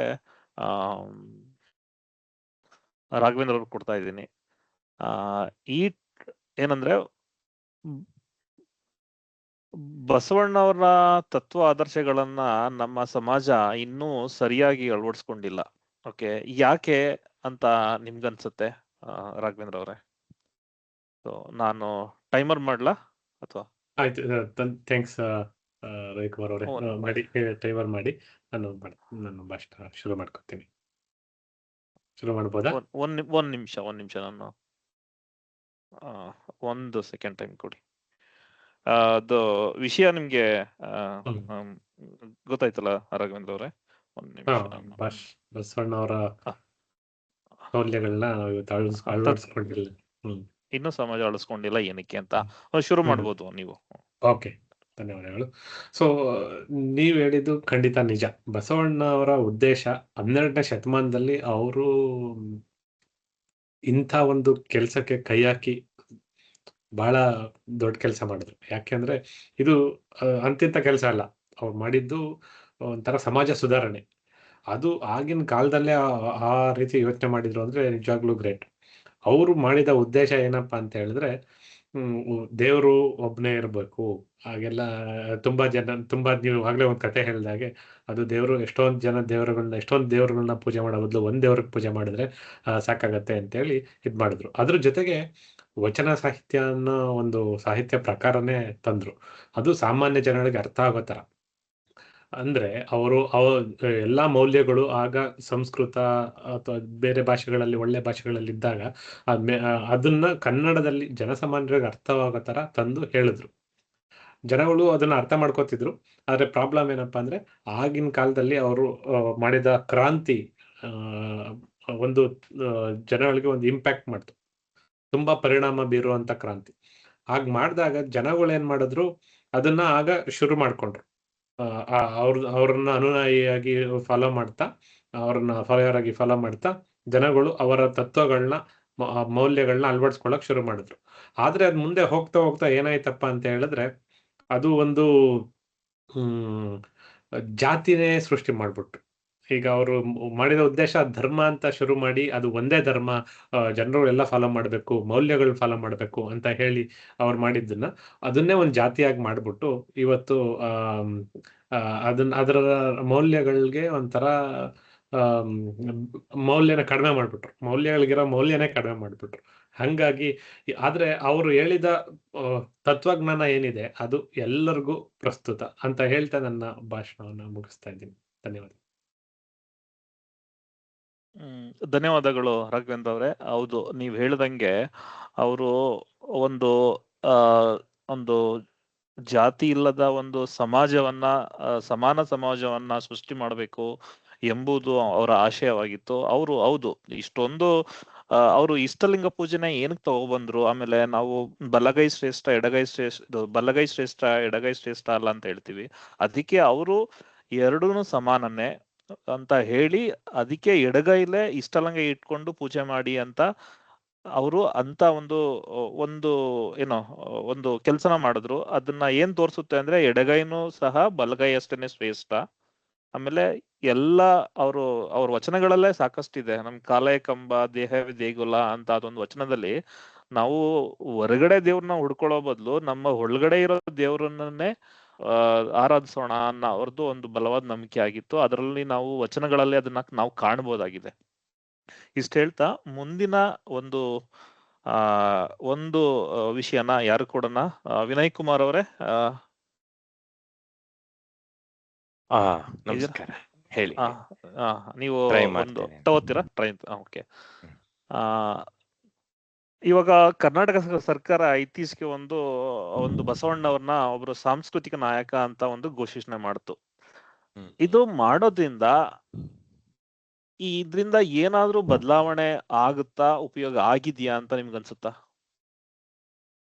ಒಳ್ಳೆ ವಿಚಾರನ ನೀವು ಟಾಪಿಕ್ ಆಗಿ ಕೊಟ್ಟಿದ್ದೀರಾ. ಸೊ ಇದು ಒಂದು ರೀತಿ ಕಾನ್ಸೆಪ್ಟ್ ತರ ಅನ್ಬೋದು. ಕೆಲವು ಸತಿ ನಾವು ನೋಡಿದೀವಿ ರೋಡ್ಗಳಿಗೆ ಯಾರೋ ಒಬ್ರು ಜನನಾಯಕನ ಹೆಸರು ಇಡೋದು ಅಥವಾ ಸ್ಟ್ಯಾಚ್ಯೂಗಳನ್ನ ಮಾಡೋದು. ಇದೇ ರೀತಿ ಈಗ ನೀವು ಹೇಳಿರೋ ಕಾನ್ಸೆಪ್ಟು ಅದಕ್ಕೆ ಮ್ಯಾಚ್ ಆಗತ್ತೆ. ಅದು ಎಷ್ಟರ ಮಟ್ಟಿಗೆ ಎಫೆಕ್ಟಿವ್ ಅನ್ನೋದೇ ಕ್ವಶನ್ ಮಾರ್ಕ್. ಸೊ ಇಲ್ಲಿ ನಾನ್ ನೋಡಿರೋಂಗೆ the problem is not with ಹೇಗೆ ಯಾವ್ದು ಒಳ್ಳೇದು, ಯಾವ್ದು ಕೆಟ್ಟದು, ಯಾವ್ದು ಮಾರಲಿ ಕರೆಕ್ಟು, ಯಾವ್ದು ಮಾರಲಿ ಇನ್ಕರೆಕ್ಟು ಅನ್ನೋದ್ಕಿಂತ ಅದ್ ನಾವು ಎಷ್ಟು ಅಳವಡಿಸ್ಕೊಂತೀವಿ ಅನ್ನೋದು ಇಂಪಾರ್ಟೆಂಟ್ ಆಗತ್ತೆ. ಸೊ ನಿಮ್ಮ ಹಳೆ ಟಾಪಿಕ್ ರಿಲೇಟೆಡ್ ಆಗೇನೆ ಹೇಳ್ಬೇಕಂದ್ರೆ, it is not the education, it is what we imbibe in our character matters a lot. So ತುಂಬಾ ಕಲ್ತೋನಿರ್ಬೋದು, ಆದ್ರೆ ಆ ಮಾರಲ್ ವ್ಯಾಲ್ಯೂಸ್ ಇಲ್ಲ ಅನ್ಬಿಟ್ರೆ ಅದಕ್ಕೇನು ಅರ್ಥನೇ ಇಲ್ಲ. ಸೊ ಬಸವಣ್ಣ ಅವ್ರ ತರನೇ DVG ಅವ್ರು ಇರ್ಬೋದು, ನಮಗೆ ಎಷ್ಟೊಂದು ಆತರ ವಿಚಾರಗಳಿದೆ, ಯಾವ್ದು ಒಳ್ಳೇದು ಯಾವ್ದು ಕೆಟ್ಟದು ಅನ್ನೋದು ಗೊತ್ತಿದೆ, ಆದ್ರೆ ಜನ ಅದನ್ನ ಅಳವಡಿಸ್ಕೊಳಲ್ಲ. ಸೊ ಅದನ್ನ ನಾವು ಜನರಲ್ಲಿ ತರಬೇಕು. ಸೊ ನನ್ನ ಪರ್ಸನಲ್ ಟೇಕ್ ಏನಪ್ಪಾ ಅಂದ್ರೆ, ಎಜುಕೇಶನ್ಗಿಂತ ಈ ಮಾರಲ್ ವ್ಯಾಲ್ಯೂಸ್ನ ಬಿಲ್ಡ್ ಮಾಡೋದು, ಅದಕ್ಕೆ ಇಂಪಾರ್ಟೆನ್ಸ್ ಕೊಡೋದು ತುಂಬಾ ಇಂಪಾರ್ಟೆಂಟ್.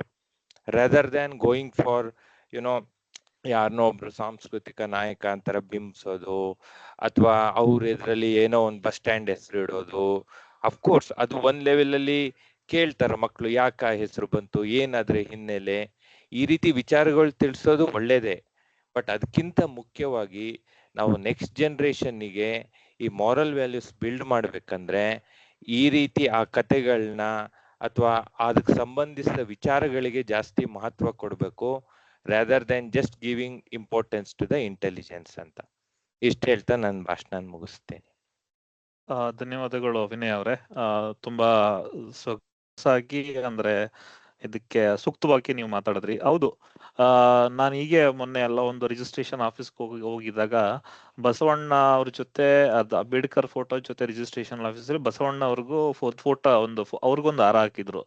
ನನ್ಗೆ ಅನ್ಸ್ತು, ಗವರ್ಮೆಂಟ್ ಅಥವಾ ಸರ್ಕಾರ ಅಧಿಕೃತವಾಗಿ ಅವ್ರನ್ನ ಸಾಂಸ್ಕೃತಿಕ ನಾಯಕ ಅಂತ ಘೋಷಿಸಿದೆ, ಅದನ್ನ ಒಂದು ಮಾಡಿದೆ ಅಷ್ಟು. ಅದು ನನ್ಗನ್ಸ್ತು ಏನು ಬದಲಾವಣೆ ತಂದಿದೆ ಜನರ ಮನ್ಸಲ್ಲಿ?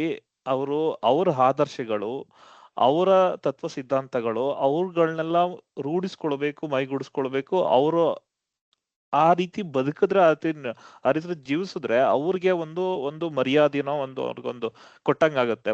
ಒಂದು ಫೋಟೋ ಹಾಕಿ ಅವ್ರಿಗೊಂದು ಹೂನಾರ ಹಾಕ್ಬಿಟ್ರೆ ಅದರಿಂದ ಏನ್ ಪ್ರಯೋಜನನೂ ಆಗಲ್ಲ. ಅವರು ಅಂದ್ರೆ ಎಲ್ಲ ವರ್ಗಕ್ಕೂ ಎಲ್ಲ ಸಮಾಜಕ್ಕೂ ಅಂತವ್ರು ಆಗಿದ್ದಾರೆ. ಬಟ್ ದುರಂತ ಏನಂತ ಅಂದ್ರೆ ಅವರು ಒಂದು ಸಮುದಾಯಕ್ಕೆ ಒಂದು ಸೀಮಿತಗೊಳಿಸ್ಬಿಟ್ಟಿದ್ದಾರೆ.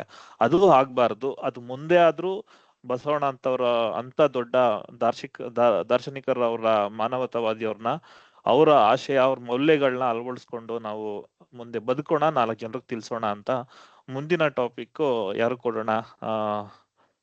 ನಮ್ಮ ಉಮಾನಾಥ್ ಸರ್ ಕೊಡೋಣ. ಸರ್ ತಗೋತೀರಾ? ಓಕೆ. ಬಸವಣ್ಣವ್ರ ಒಂದು ವಚನ ಕೇಳಿರ್ಬೋದು. ಓಕೆ, ಲೋಕವ ಡೊಂಕ ನೀವೇಕೆ ತಿದ್ದಿವಿರಿ, ನಿಮ್ಮ ತನುವ ಸಂತೈಸಿಕೊಳ್ಳಿ, ನಿಮ್ಮ ಮನವ ಸಂತೈಸಿಕೊಳ್ಳಿ, ನೆರಮನೆಯರ ದುಃಖಕ್ಕೆ ಅಳುವವರ ಮೆಚ್ಚ ಕೂಡಲ ಸಂಗಮ ದೇವ.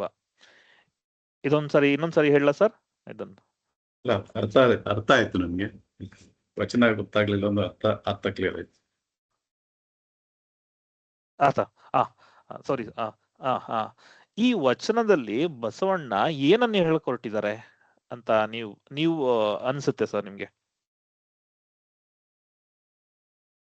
ಧನ್ಯವಾದಗಳು ರವಿ ಅವರೇ.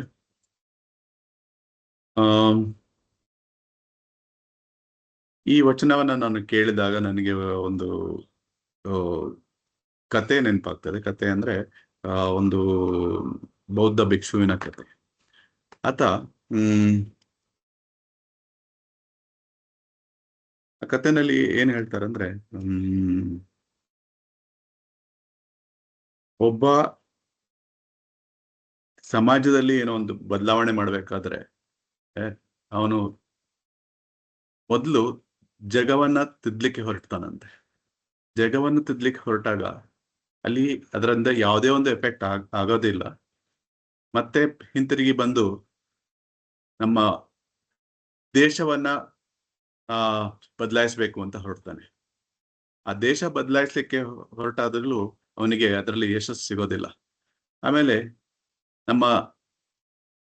ಅವನ ಒಂದು ನಗರವನ್ನ ಬದಲಾಯಿಸ್ತೀನಿ ಅಂತ ಹೊರಡ್ತಾನೆ. ಆ ನಗರ ಬದಲಾಯಿಸ್ಲಿಕ್ಕೆ ಹೊರಟಾದ್ರೂ ಅವನಿಗೆ ಯಶಸ್ಸು ಸಿಗೋದಿಲ್ಲ. ನಂತರ ತನ್ನ ಮನೆಯನ್ನೇ ಮನೆಯಲ್ಲಿರುವವರನ್ನ ಬದಲಾಯಿಸ್ಲಿಕ್ಕೆ ಹೊರಡ್ತಾನೆ. ಅವಾಗ್ಲೂ ಅವನಿಗೆ ಯಶಸ್ಸು ಸಿಗೋದಿಲ್ಲ. ಮುಂದೆ ಅವನಿಗೆ ಆದಂತ ಜ್ಞಾನೋದಯ ಏನಂದ್ರೆ, ನಾನು ನನ್ನನ್ನ ಮೊದಲು ಬದಲಾಯಿಸ್ಕೊಂಡಿದ್ರೆ, ನನ್ನನ್ನು ನೋಡಿ ನನ್ನ ಮನೆಯವರು ಬದಲಾಗ್ತಿದ್ರು. ನಮ್ಮ ಮನೆಯವರು ಬದಲಾಗಿದ್ದನ್ನು ನೋಡಿ ನಮ್ಮ ನಗರ ಬದಲಾಗ್ತಿತ್ತು. ನಮ್ಮ ನಗರ ಬದಲಾಗೋದು ನೋಡಿ ನಮ್ಮ ದೇಶ ಬದಲಾಗ್ತಿತ್ತು. ಆ ದೇಶದ ಒಂದು ಬದಲಾವಣೆಯನ್ನು ನೋಡಿ ಇಡೀ ಜಗತ್ತು ಬದಲಾಗ್ತಿತ್ತು ಅನ್ನುವಂಥದ್ದು ಒಂದು ಈ ಕಥೆಯಲ್ಲಿ ಬರುವಂತ ಒಂದು ಸಾರಾಂಶ. ಈ ವಚನ ಅದನ್ನೇ ಹೇಳ್ತಾ ಇದೆ.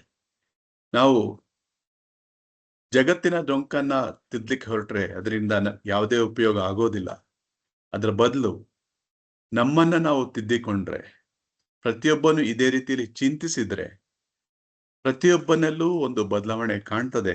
ಆ ಬದಲಾವಣೆ ನಮ್ಮಿಂದ ಶುರುವಾಗಿ ನಮ್ಮ ಮನೆಯವರಿಗೆ, ನಮ್ಮ ನಗರಕ್ಕೆ, ಅಲ್ಲಿಂದ ನಮ್ಮ ದೇಶಕ್ಕೆ, ಹಾಗೆ ಅಲ್ಲಿಂದ ಜಗತ್ತಿನ ಉದ್ಧಾರಕ್ಕೆ ಸಾಧ್ಯ. ಅಲ್ಲಿಗೆ ಹೇಳುವಂಥದ್ದು ಏನಂದ್ರೆ, ಜಗತ್ತಿನ ಉದ್ಧಾರ ನನ್ನಿಂದ ಶುರುವಾಗಬೇಕು. ಅದೇ ಈ ವಚನದ ಮೂಲ ಸಾರ. ಧನ್ಯವಾದಗಳು ಸರ್. ನೀವು ಹೇಳಕ್ಕೆ ಹೊರಟಿದ್ದು ಸರಿಯಾಗಿ ಇದೆ. ಎಲ್ಲ ಇಂಥ ಆದರ್ಶ ಮನುಷ್ಯರು ಅಥವಾ ಆದರ್ಶ ಪುರುಷರು, ಬಸವಣ್ಣ ಆಗಿರ್ಬೋದು, ಬುದ್ಧ ಆಗಿರ್ಬೋದು, ಅವರು ಅವರ ಆದರ್ಶಗಳು ಅಥವಾ ಅವರು ಏನ್ ಹೇಳಿದ್ರು ಅದು ಒಬ್ಬ ವ್ಯಕ್ತಿಗೂ ಅನ್ವಯಿಸುತ್ತೆ, ಜೊತೆಗೆ ಇಡೀ ನಮ್ಮ ಸಮಾಜಕ್ಕೂ ಅನ್ವಯಿಸುತ್ತೆ. ಅವರ ವಚನಗಳಿರ್ಬೋದು, ಅವರ ಬೋಧನೆಗಳಿರ್ಬೋದು, ಅದು ಒಂದು ಸಮಾಜಕ್ಕೆ, ವ್ಯಕ್ತಿಗೆ ಎಲ್ರಿಗೂ ಸಲ್ಲುತ್ತೆ ಅನ್ನೋದನ್ನ ಈ ಒಂದು ಬಸವಣ್ಣನ ವಚನನ ನೀವು ಬುದ್ಧನ ಒಂದು ಕತೆ ಮೂಲಕ ಹೇಳಿದ್ರಿ. ಒಂದ್ ರೀತಿ ತುಂಬಾ ಚೆನ್ನಾಗಿತ್ತು ಸರ್. ಧನ್ಯವಾದಗಳು ಸರ್ ನಿಮ್ಗೆ. ಮುಂದೆ ಕಮಲಾ, ನೀವು ತಗೋತೀರಾ ಒಂದು ಟಾಪಿಕ್ ಮಾತಾಡ್ಲಿಕ್ಕಾಗತ್ತಾ ನೀವು? ಕಮಲಾ ಓಕೆ, ಹೇಳಿ. ನೀವೊಬ್ರು ಶಿಕ್ಷಕಿಯಾಗಿ ಕೆಲಸ ಮಾಡ್ತಾ ಇದ್ದೀರಿ, ಹೌದಲ್ವೇ? ಹಾಗೆ ಬಸವಣ್ಣ ಅವ್ರ ಬಗ್ಗೆ ವಿದ್ಯಾರ್ಥಿಗಳಲ್ಲಿ ಯಾವ ರೀತಿ ಪರಿಣಾಮಕಾರವಾಗಿ ಮನ ಮುಟ್ಟುವಂತೆ ಅವರ ಆದರ್ಶಗಳ, ಅವರ ವೈಚಾರಿಕತೆಯನ್ನ ಒಂದು ವಿದ್ಯಾರ್ಥಿಗಳಲ್ಲಿ ನೀವು ಹೆಂಗೆ ಮುಟ್ಟಿಸ್ತೀರಾ? ಅಂದ್ರೆ ಅವರ ವಿದ್ಯಾರ್ಥಿಗಳಲ್ಲಿ ಪರಿಣಾಮಕಾರವಾಗಿ ಅವರ ಆದರ್ಶಗಳು, ಆಮೇಲೆ ವೈಚಾರಿಕತೆಯನ್ನ ಹೇಗೆ ಮನ ಮುಟ್ಟುವಂತೆ ನಿಮ್ಗೆ ಅವ್ರಿಗೆ ಹೇಳ್ತೀರಾ ನಿಮ್ಮ ವಿದ್ಯಾರ್ಥಿ ವೃಂದಕ್ಕೆ? ನಾನು ಒಬ್ಬಳು ಶಿಕ್ಷಕಿಯಾಗಿ, ಅಂದ್ರೆ ನಾನು ಪ್ರೈಮರಿ ಶಾಲೆ ಶಿಕ್ಷಕಿಯಾಗಿ ವಿದ್ಯಾರ್ಥಿಗಳಿಗೆ ಪ್ರತಿಯೊಂದು, ಅಂದ್ರೆ ಅವ್ರು ಮಾಡುವಂತಹ ವಿದ್ಯಾರ್ಥಿಗಳಲ್ಲಿ ಮೇನ್ ಆಗಿ ಮುಖ್ಯವಾಗಿ ಅವ್ರಿಗೆ ಇನ್ನೂ ಮೆಚುರಿಟಿ ಬಂದಿಲ್ಲ, ಅಂದ್ರೆ ನಾನು ಬೋಧಿಸುವಂತಹ ತರಗತಿಗಳಿಗೆ. ಆದ್ರೆ ಆ ವಚನಗಳ ಸಾಲುಗಳಲ್ಲಿರುವಂತಹ ಅರ್ಥಗಳನ್ನ ನಾವು ಒಂದೊಂದೇ ರೀತಿಯಲ್ಲಿ ಬಿಡಿಸಿ ಹೇಳಿದಾಗ ಅದು ಕೆಲವು ಮಕ್ಕಳಲ್ಲಿ ಬದಲಾವಣೆ ತರುತ್ತೆ. ಆದ್ರೆ ಕೆಲವು ಮಕ್ಕಳು ಪ್ರಶ್ನೆ ಮಾಡ್ತಾರೆ. ಯಾಕಂತಂದ್ರೆ ಪ್ರಶ್ನೆ ಯಾಕೆ ಮಾಡ್ತಾರೆ ಅಂದ್ರೆ ಅವ್ರ ಮನೆಯಲ್ಲಿ ಅವ್ರು ನಡ್ಕೊಳ್ತಿರೋ ರೀತಿ ಬೇರೆ ಇರುತ್ತೆ. ಆದ್ರೆ ನಾವು ಹೇಳುವಂತಹ ಆ ವಚನಗಳ ಸಾಲುಗಳ ಅರ್ಥಗಳಲ್ಲಿ ಅವರಿಗೆ ಅದು ಹೋಲಿಕೆ ಆಗ್ತಾ ಇರ್ಲಿಲ್ಲ. ಆಗ ಮಕ್ಕಳು ಪ್ರಶ್ನೆ ಮಾಡ್ತಾರೆ. ಈಗ ಒಂದು ಜಾತಿ ವಿಚಾರಕ್ಕೆ ಬಂದಾಗ್ಲಿ ಆಗ್ಬೋದು. ಈಗ ಬೇರೆ ಬೇರೆ ಇದರಿಂದ ಬರುವಂತಹ ಸಮುದಾಯದಿಂದ ಬರುವಂತ ಮಕ್ಳುಗಳು ನಮ್ಮ ಶಾಲೆಯಲ್ಲಿ ಇರ್ತಾರೆ. ಈಗ ನನ್ನ ಶಾಲೆಯನ್ನೇ ತೆಗೆದುಕೊಂಡಾಗ ನನ್ನ ಶಾಲೆಯಲ್ಲಿ ಏನಿರುತ್ತೆ, ಇವಾಗ ಇದು ಇದ್ರ ಮಕ್ಳುಗಳು ಅವರು ದೇವಸ್ಥಾನದೊಳಗೆ ಹೋಗಲ್ಲ, ಅವ್ರನ್ನ ದೇವಸ್ಥಾನದೊಳಗೆ ಹೋಗಕ್ಕೆ ಬಿಡಲ್ಲ.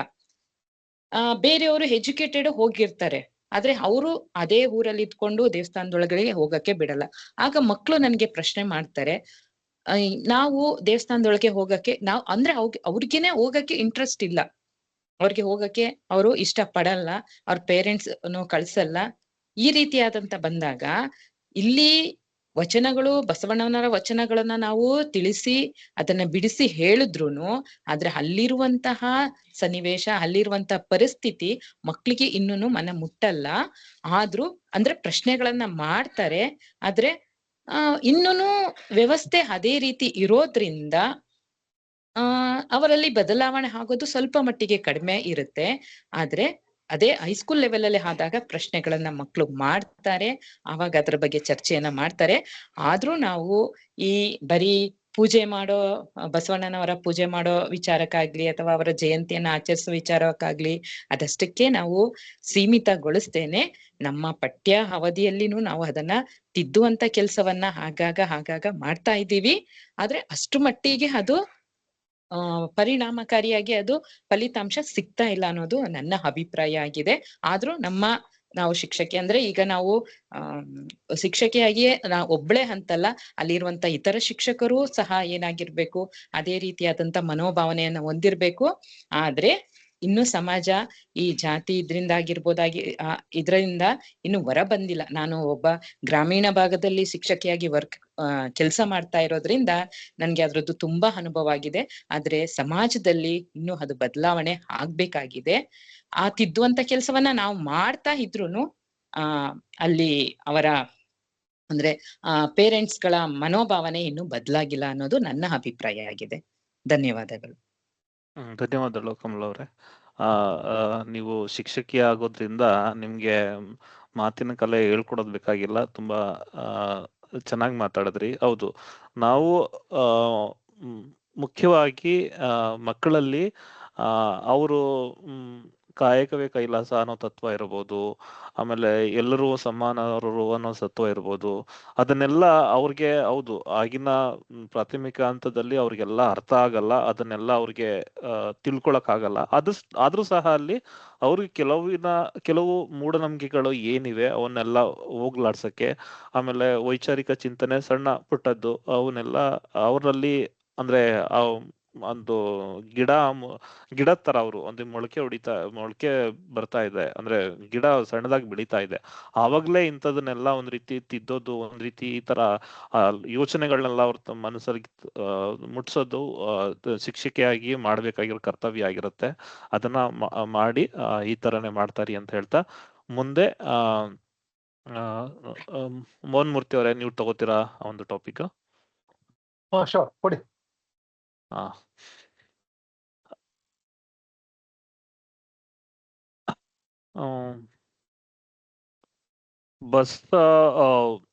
ವಿಶ್ವಗುರು ಬಸವಣ್ಣವರ ಕಾಯಕ ತತ್ವ ಅಥವಾ ಮಾನವತಾವಾದ ಇರ್ಬೋದು 21ನೇ ಶತಮಾನದಲ್ಲೂ ಪ್ರಸ್ತುತ ಅನ್ಸುತ್ತಾ ನಿಮ್ಗೆ? ಯಾಕೆ? ಖಂಡಿತ ಕಾಯಕವೇ ಕೈಲಾಸ ಅಥವಾ ಮಾನವತಾವಾದ ಇರ್ಬೋದು, ಅದು ಏನಂತಂದ್ರೆ 21ನೇ ಶತಮಾನ ಅಲ್ಲ ಅದು. ಅದೇನಂದ್ರೆ ಸಾರ್ವಕಾಲಿಕವಾಗಿ ಪ್ರಸ್ತುತ ಅದು, ಅದರಲ್ಲಿ ಎರಡನೇ ಮಾತೇ ಇಲ್ಲ ಅದು. ಅವರು ಬಸವಣ್ಣವರು ಹೇಳ್ತಾರೆ ದೇವೇ ಧರ್ಮದ ಮೂಲವಯ್ಯ ಅಂತ. ಸೊ ಅದು ಇವತ್ತು ಕೂಡ ಏನಂತಂದ್ರೆ ಪ್ರಸ್ತುತ ಇವತ್ತಿನ ಯುದ್ಧಗಳು ಅದೆಲ್ಲ ನೀವು ಗಮನಿಸ್ತಾ ಇದ್ರೆ ಈಗ ಎಷ್ಟು ಸಾವು ನೋವುಗಳಾಗ್ತಾ ಇದೆ. ಮೊನ್ನೆ ಒಂದು ಘಟನೆ ನಾನು ನೋಡ್ತಾ ಇದ್ದೆ, ಇದರಲ್ಲಿ ಲೆಬನಾನ್ ಅನ್ನೋ ಇದರಲ್ಲಿ ಬಾಂಬ್ ಹಾಕಿ 2 ವರ್ಷದ ಮಗು, ಅದು ಏನಂತಂದ್ರೆ ತೀರೋಗ್ಬಿಟ್ಟಿದೆ ಅದು 2 ವರ್ಷದ ಮಗು. ಸೊ ಆ 2 ವರ್ಷದ ಮಗು ಏನ್ ಮಾಡಿತ್ತು ಅದು? ಏನ್ ಅನ್ಯಾಯ ಮಾಡಿತ್ತು ಯಾರಿಗೆ? ಈಗ ದೊಡ್ಡವರೆಲ್ಲ ಬಿಡಿ, ಅವ್ರು ಏನೋ ಮಾಡ್ಕೊಂಡ್ರು, ಅವ್ರು ಹೊಡೆದಾಡಿದ್ರು ಆಗ್ಲಿ, ಅದ್ ಯಾರಿಗ ಏನ್ ಅನ್ಯಾಯ ಮಾಡಿತ್ತು 2 ವರ್ಷದ ಮಗು? ಸೊ ಇಂತ ಒಂದು ಮನ ಕಲುಕುವ ಘಟನೆಗಳನ್ನ ನೋಡಿದಾಗ ಬಸವಣ್ಣವರು ಪ್ರತಿಪಾದಿಸಿದಂತಹ ಮಾನವತಾವಾದ ಎಷ್ಟು ಮುಖ್ಯ ಅನ್ನೋದು ನಮ್ಗೆ ಗೊತ್ತಾಗುತ್ತೆ. ಇದ್ರ ಜೊತೆಗೆ ಕಾಯಕವೇ ಕೈಲಾಸ ಅನ್ನೋದು ಅದು ಸಾರ್ವಕಾಲಿಕ, ಅದು ಅದರಲ್ಲಿ ಏನು ಮಾತೇ ಇಲ್ಲ. ಇವತ್ತಿನ ಸಮಾಜದಲ್ಲಿ ನಾವು ಮುಂದಕ್ಕೆ ಬರ್ಬೇಕಂತಂದ್ರೆ ನಾವು ಮಾಡೋ ಕೆಲ್ಸದಲ್ಲಿ ದೇವ್ರನ್ನ ನೋಡ್ಬೇಕು. ಆ ದೇವ್ರನ್ನ ನೋಡಿದಾಗ ಅದರಲ್ಲಿ ನಾವು ತೊಡಗಿಕೊಂಡು ಒಳ್ಳೆ ರೀತಿಯಲ್ಲಿ ಕೆಲಸ ಮಾಡಿ ನಾವು ಮುಂದಕ್ಕೆ ಬರ್ಬೋದು. ಅದು ಕಾರ್ಪೊರೇಟ್ ಕೆಲಸ ಇರ್ಬೋದು, ಅಥವಾ ಏನಂತಂದ್ರೆ ಒಬ್ಬ ರೈತ ಆಗಿರ್ಬೋದು, ಯಾವ್ದೇ ಕೆಲಸ ಇರ್ಬೋದು. ಅದರಲ್ಲಿ ನಾವು ಸಂಪೂರ್ಣವಾಗಿ ತೊಡಗಿಸ್ಕೊಂಡಾಗ್ಲೇ ನಮ್ಗೆ ಇದರಲ್ಲಿ ಆ ಡೈರೆಕ್ಷನ್ ಅಲ್ಲಿ ಒಂದು ಇಂಪ್ರೂವ್ಮೆಂಟ್ ಆಗಿ ನಾವು ಸಮಾಜದಲ್ಲಿ ಒಂದು ಒಳ್ಳೆ ಹಂತಕ್ಕೆ ತಲುಪೋದಕ್ಕೆ ಸಾಧ್ಯ ಅಂತ ಹೇಳ್ತಾ ವೇದಿಕೆಯನ್ನ ಮರಳಿ ನಾನು ರವಿಕುಮಾರ್ ಅವರಿಗೆ ಹಿಂದಿರುಗಿಸ್ತೀನಿ. ಧನ್ಯವಾದಗಳು ಮೋಹನ್ ಮೂರ್ತಿ, ಟೋಸ್ಟ್ ಮಾಸ್ಟರ್ ಮೋಹನ್ ಮೂರ್ತಿ ಅವರೇ. ಹೌದು, ಇಂದಿನ ಈ ಕಾಲಘಟ್ಟದಲ್ಲಿ ನಾವು ಸಾಕಷ್ಟು ಯುದ್ಧಗಳನ್ನ ನೋಡ್ತಾ ಇದ್ದೀವಿ, ಸಾಕಷ್ಟು ಸಂಘರ್ಷಗಳನ್ನ ನೋಡ್ತಾ ಇದ್ದೀವಿ.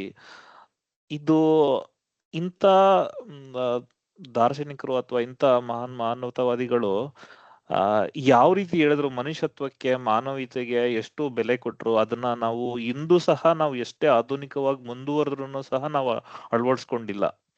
ಯಾರ್ದೋ ಪ್ರತಿಷ್ಠೆಗೆ, ಯಾರ್ದೋ ಒಂದು ಇವುಗಳಿಗೆ ನಾವು ಯಾರೋ ಬಲಿ ಆಗ್ತಾ ಇದ್ದಾರೆ. ಮನುಷ್ಯತ್ವನೇ ನಶಿಸಿ ಹೋಗೋ ತರ ಆಗ್ತಾ ಇದೆ, ಮನುಷ್ಯತ್ವನೇ ಇಲ್ಲ. ಓಕೆ, ಆ ರೀತಿ ಈ ಇಂದಿನ ಕಾಲಘಟ್ಟದಲ್ಲಿ ನಾವು ನಮ್ಮ ಕಣ್ಣೆದುರುಗಡೆ ನಾವು ನೋಡ್ತಾ ಇದ್ದೀವಿ. ಇಷ್ಟು ಹೇಳ್ತಾ ಮುಂದಿನ ಟಾಪಿಕ್ ಅನ್ನ ಸೂರಜ್ ಅವರೇ ತಗೋತೀರಾ? ಟೋಸ್ಟ್ ಮಾಸ್ಟರ್ ಸೂರಜ್ ಅವರೇ. ಕೊಡಿ. ಬಸವಣ್ಣವ್ರದ್ದು ಇನ್ನೊಂದು ವಚನ ಇದೆ. ಓಕೆ, ಒಲೆ ಹತ್ತಿ ಉರಿದರೆ ನಿಲ್ಲಬಹುದೇ, ಒಲೆ ಹತ್ತಿ ಉರಿದಡೆ ನಿಲ್ಲಬಹುದೇ, ದರೆ ಹತ್ತಿ ಉರಿದರೆ ನಿಲ್ಲಲು ಬಾರದು, ಏರಿ ನೀರು ಬಂಡೆ ಬೇಯ್ಲಿಕೆಯ ಮೇವಡೆ, ನಾರಿ ತನ್ನ ಮನೆಯಲ್ಲಿ ಕಳುವಡೆ, ತಾಯಿ ಮೊಲೆ ವಾಲು ನಂಜಾಗಿ ಕೊಲುವಡೆ, ಇನ್ನಾರಿಗೆ ದೂರುವೆ ಕೂಡಲ ಸಂಗಮ. ಈ ವಚನದಲ್ಲಿ ಬಸವಣ್ಣಂದ ಈ ಬಸವಣ್ಣವರ ವಚನದಿಂದ ನಾವ್ ಏನ್ ಕಲಿಬಹುದು ಅಂತ ನಿಮ್ಗನ್ಸುತ್ತೆ? ಇದು ಧನ್ಯವಾದ ಟೋಸ್ಟ್ ಮಾಸ್ಟರ್ ರವಿ ಅವರೇ. ಈ ವಚನ ನನ್ಗೆ ಗೊತ್ತಿರ್ಲಿಲ್ಲ, ಬಟ್ ನನಗೆ ಅರ್ಥ ಆಗಿ ಅಥವಾ ನಾನು ಈ ವಚನದಿಂದ ತಗೊಳ್ಳೋದೇನಂದ್ರೆ, ನಾನು ನಿರೂಪಣೆ ಮಾಡ್ತಾ ಇರುವಂತಹ ವಿಷಯನೇನೆ. ನಾರಿ ಮನೆಯೊಳಗಡೆ ಕಳುವು ಮಾಡಿದರೆ ಅಥವಾ ತಾಯಿ ಹಾಲು ನಂಜಾದರೆ, ಅಂದ್ರೆ ನಾವು ಮನೆಯಲ್ಲಿ ಇದ್ದವರೇ, ಮನೆಯವರೇ ಮೊದಲು ನಮ್ಮ ಎಲ್ಲಾ ವ್ಯಕ್ತಿಗಳ ವ್ಯಕ್ತಿ ವಿಕಸನ ಮನೆಯಿಂದ ಆಗುತ್ತೆ. ನಮ್ಮೆಲ್ಲರಿಗೂ ಮೊದಲನೇ ತಾಯಿಯೇ ಮೊದಲ ಗುರು, ಅಥವಾ ತಾಯಿ ತಂದೆ ಅವರ ನಮ್ಮನ್ನ ಹೇಗೆ ಹುರಿದುಂಬಿಸ್ತಾರೆ, ನಮ್ಮನ್ನ ಯಾವ ತರ ಬೆಳೆಸ್ತಾರೆ, ಅಲ್ಲಿಂದ ನಮ್ಮ ವ್ಯಕ್ತಿತ್ವ ಬರುತ್ತೆ. ಹಾಗಾಗಿ ಮನೆ ಒಳಗಡೆನೆ ನಾವು ಮನೆಯಲ್ಲಿರುವ ವ್ಯಕ್ತಿಗಳ ಬಗ್ಗೆ ಪ್ರೀತಿ ಅಥವಾ ದಯೆ ಅಥವಾ ಬೇರೆ ವಿಷಯಗಳು ತೋರಿಸದೇ ಇದ್ರೆ, ಅವರು ಬೆಳೆದು ಹೊರಗಡೆ ಸಮಾಜದಲ್ಲಿ ಹೋದಾಗ ಆ ಎಲ್ಲ ವಿಷಯಗಳು ಅವರಲ್ಲಿ ಹೇಗೆ ಬರುತ್ತೆ. ಎರಡನೇದು, ನಾವು ಮನೆಯಲ್ಲಿ ನಾವು ಸರಿಯಾದ ಮೌಲ್ಯ ಕೊಟ್ಟಿಲ್ಲ ಅಂದಾಗ ಸಮಾಜದಲ್ಲಿ ಅವರು ಒಳ್ಳೆ ಮೌಲ್ಯದಿಂದ ನಡ್ಕೊಳ್ಳೋದಿಕ್ಕೆ ಆಗೋದಿಲ್ಲ. ಆ ತಾಯಿಯ ಮೊಲೆ ಹಾಲೆ ನಂಜಾದರೆ ಮಗು ಹೇಗೆ ಉಳ್ಕೊಳ್ಳುತ್ತೆ ಅಂದ್ರೆ, ಆ ಮೊಲೆ ಹಾಲು ನಂಜನ್ನ ಇನ್ನೊಂಥರ ಹೇಗೆ ಅರ್ಥ ಮಾಡ್ಕೋಬಹುದು ಅಂದ್ರೆ, ತಾಯಿ ಆದವಳು ಮಗುವಿನ ತಲೆಯಲ್ಲಿ ಒಂದಷ್ಟು ಆಲೋಚನೆಗಳನ್ನ ಹಾಕ್ತಾ ಇದ್ರೆ ಆ ಬೀಜ ಮುಂದೆ ಯಾವತ್ತೋ ದೊಡ್ಡ ಮರವಾಗಿ ಆ ಮರದಿಂದ ಆಗುವಂತಹ ಆಭಾಸಗಳು ಅಥವಾ ಆಗುವಂತಹ ತೊಂದರೆಗಳಿಂದ ಸಮಾಜಕ್ಕೂ ತೊಂದರೆ ಆಗುತ್ತೆ. ಹಾಗಾಗಿ ನಾವು ಮನೆಯವರ ಜೊತೆ ಜೀವನದ ಮೌಲ್ಯಗಳನ್ನ ಸರಿಯಾಗಿ ನಾವು ಮಾಡಿ ಸರಿಯಾಗಿ ಕೊಟ್ರೆ ಅಲ್ಲಿಂದ ಬರುವಂತಹ ಎಲ್ಲ ವ್ಯಕ್ತಿಗಳು ಸಮಾಜಕ್ಕೆ ಒಳ್ಳೆ ಕೆಲಸ ಮಾಡ್ತಾರೆ ಅಂತ ಹೇಳ್ತಾ ವೇದಿಕೆನ ಹಿಂತಿರುಗಿಸ್ತಾ ಇದ್ದೇನೆ. ಧನ್ಯವಾದಗಳು ಸೂರಜ್ ಅವರೇ. ಹೌದು, ಈ ನೀವು ಒಂದು ರೀತಿ ಅನುರೂಪವಾಗಿ ಹೇಳಿದ್ರಿ. ಯಾವ ರೀತಿ ಅಂದ್ರೆ, ಹೌದು, ಮನೆಯಲ್ಲೇ ನಾವು ಸಾಕಷ್ಟು ವಿಚಾರಗಳನ್ನ ಕಲಿಬಹುದು, ಅದೇ ಮೂಲ ಸ್ಥಾನ ಅಂತ ಹೇಳಿದ್ವಿ. ಹೌದು, ಒಲೆ ಹತ್ತಿ ಉರಿದ್ರೆ ನಿಲ್ಲಿಸ್ಬೋದು, ದರೆ ಹತ್ತಿ ಹೊಡೆದ್ರೆ ನಿಲ್ಸಕ್ಕಾಗತ್ತಾ ಅಂತ ಅವ್ರು ಒಂದು. ಇನ್ನೊಂದು ರೀತಿ ಅದೇ ರೀತಿ ಏರಿ ಇರುತ್ತಲ್ಲ, ಅದೇ ನೀರ್ನ ಕುಡಿದ್ಬಿಟ್ರೆ ಅಂದ್ರೆ ಹೊಡೆದಾಕಿದ್ರೆ, ಅಥವಾ ಬೇಲಿನೇ ಎದ್ದು ಮೆಲ್ಲ ಅದು ಹೊಲ ಮೇಯ್ದ್ರೆ ನಾವ್ ಏನ್ ಮಾಡಕ್ಕಾಗತ್ತೆ? ಅಂದ್ರೆ ಅದ ನಾರಿ ತನ್ನ ಮನೇಲಿ ಅವಳೇ ಕಳ್ತನ ಮಾಡ್ತಾಳ? ಇಲ್ಲ.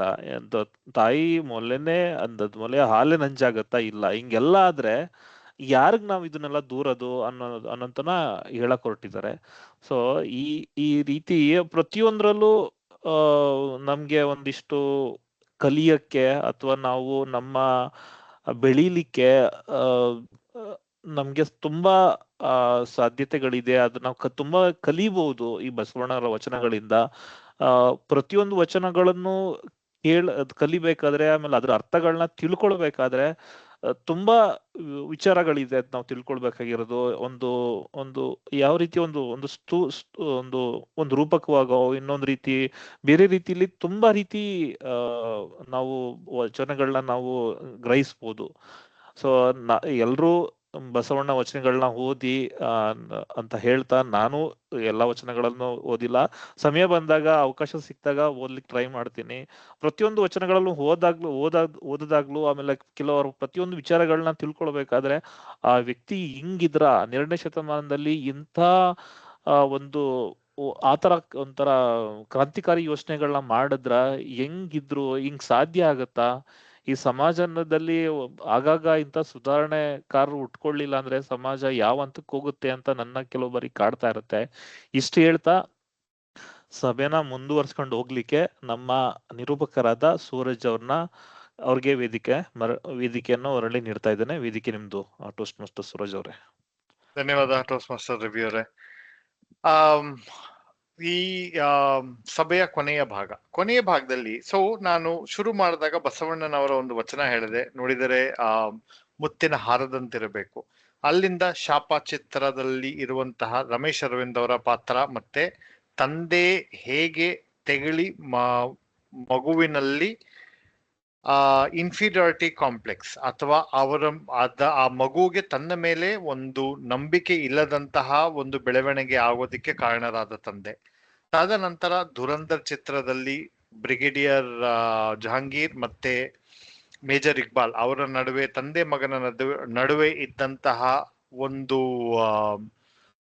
ವಿಷಯ, ಅದರಿಂದ ಹೇಗೆ ಅವರ ತಂದೆ ಮಗನನ್ನ ನೀನು ಅಪ್ರಯೋಜಕ ಅಂತ ಹೇಳಿ ಆ ಮಾತುಗಳಿಂದ ಮಗ ಹೇಗೆ ಕ್ರೂರಿಯಾಗಿ ಆ ಕ್ರೂರತ್ವಕ್ಕೆ ತಿರುಗುವುದಕ್ಕೆ ಕಾರಣರಾದ ತಂದೆಯ ಮಾತುಗಳು.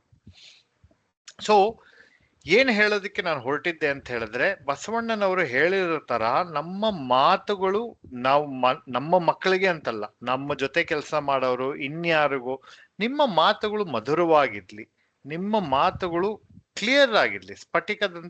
ಸ್ಫಟಿಕದ ತರ ಎಷ್ಟು ಕ್ಲಿಯರ್ ಆಗಿ ಶುಭ್ರವಾಗಿ ನೀವು ಮಾತಾಡ್ತೀರಾ, ನೀವು ಆಡುವ ಮಾತುಗಳು ಅಥವಾ ನಾವು ಆಡುವ ಮಾತುಗಳು ಆ ತರ ಮೃದುವಾಗಿ ಕ್ಲಿಯರ್ ಆಗಿ ಇರಬೇಕು ಅಂತ ಒಂದು ಆಲೋಚನೆ. ಇದನ್ನ ನಾನು ಯಾರ ಮುಂದೆನೂ ಹೇಳಿದಾಗ ಅವ್ರು ಹೇಳ್ತಾ ಇದ್ರು, ಹೌದು, ಈಗ ನಾವು ಕೆಲವರು ಸರಿಯಾಗಿ ಕೆಲಸ ಮಾಡಿರೋದಿಲ್ಲ, ಅಥವಾ ಮಕ್ಕಳು ತುಂಟತನ ಮಾಡಿರ್ತಾರೆ, ಇನ್ನೊಂದೇನೋ ಮಾಡಿರ್ತಾರೆ.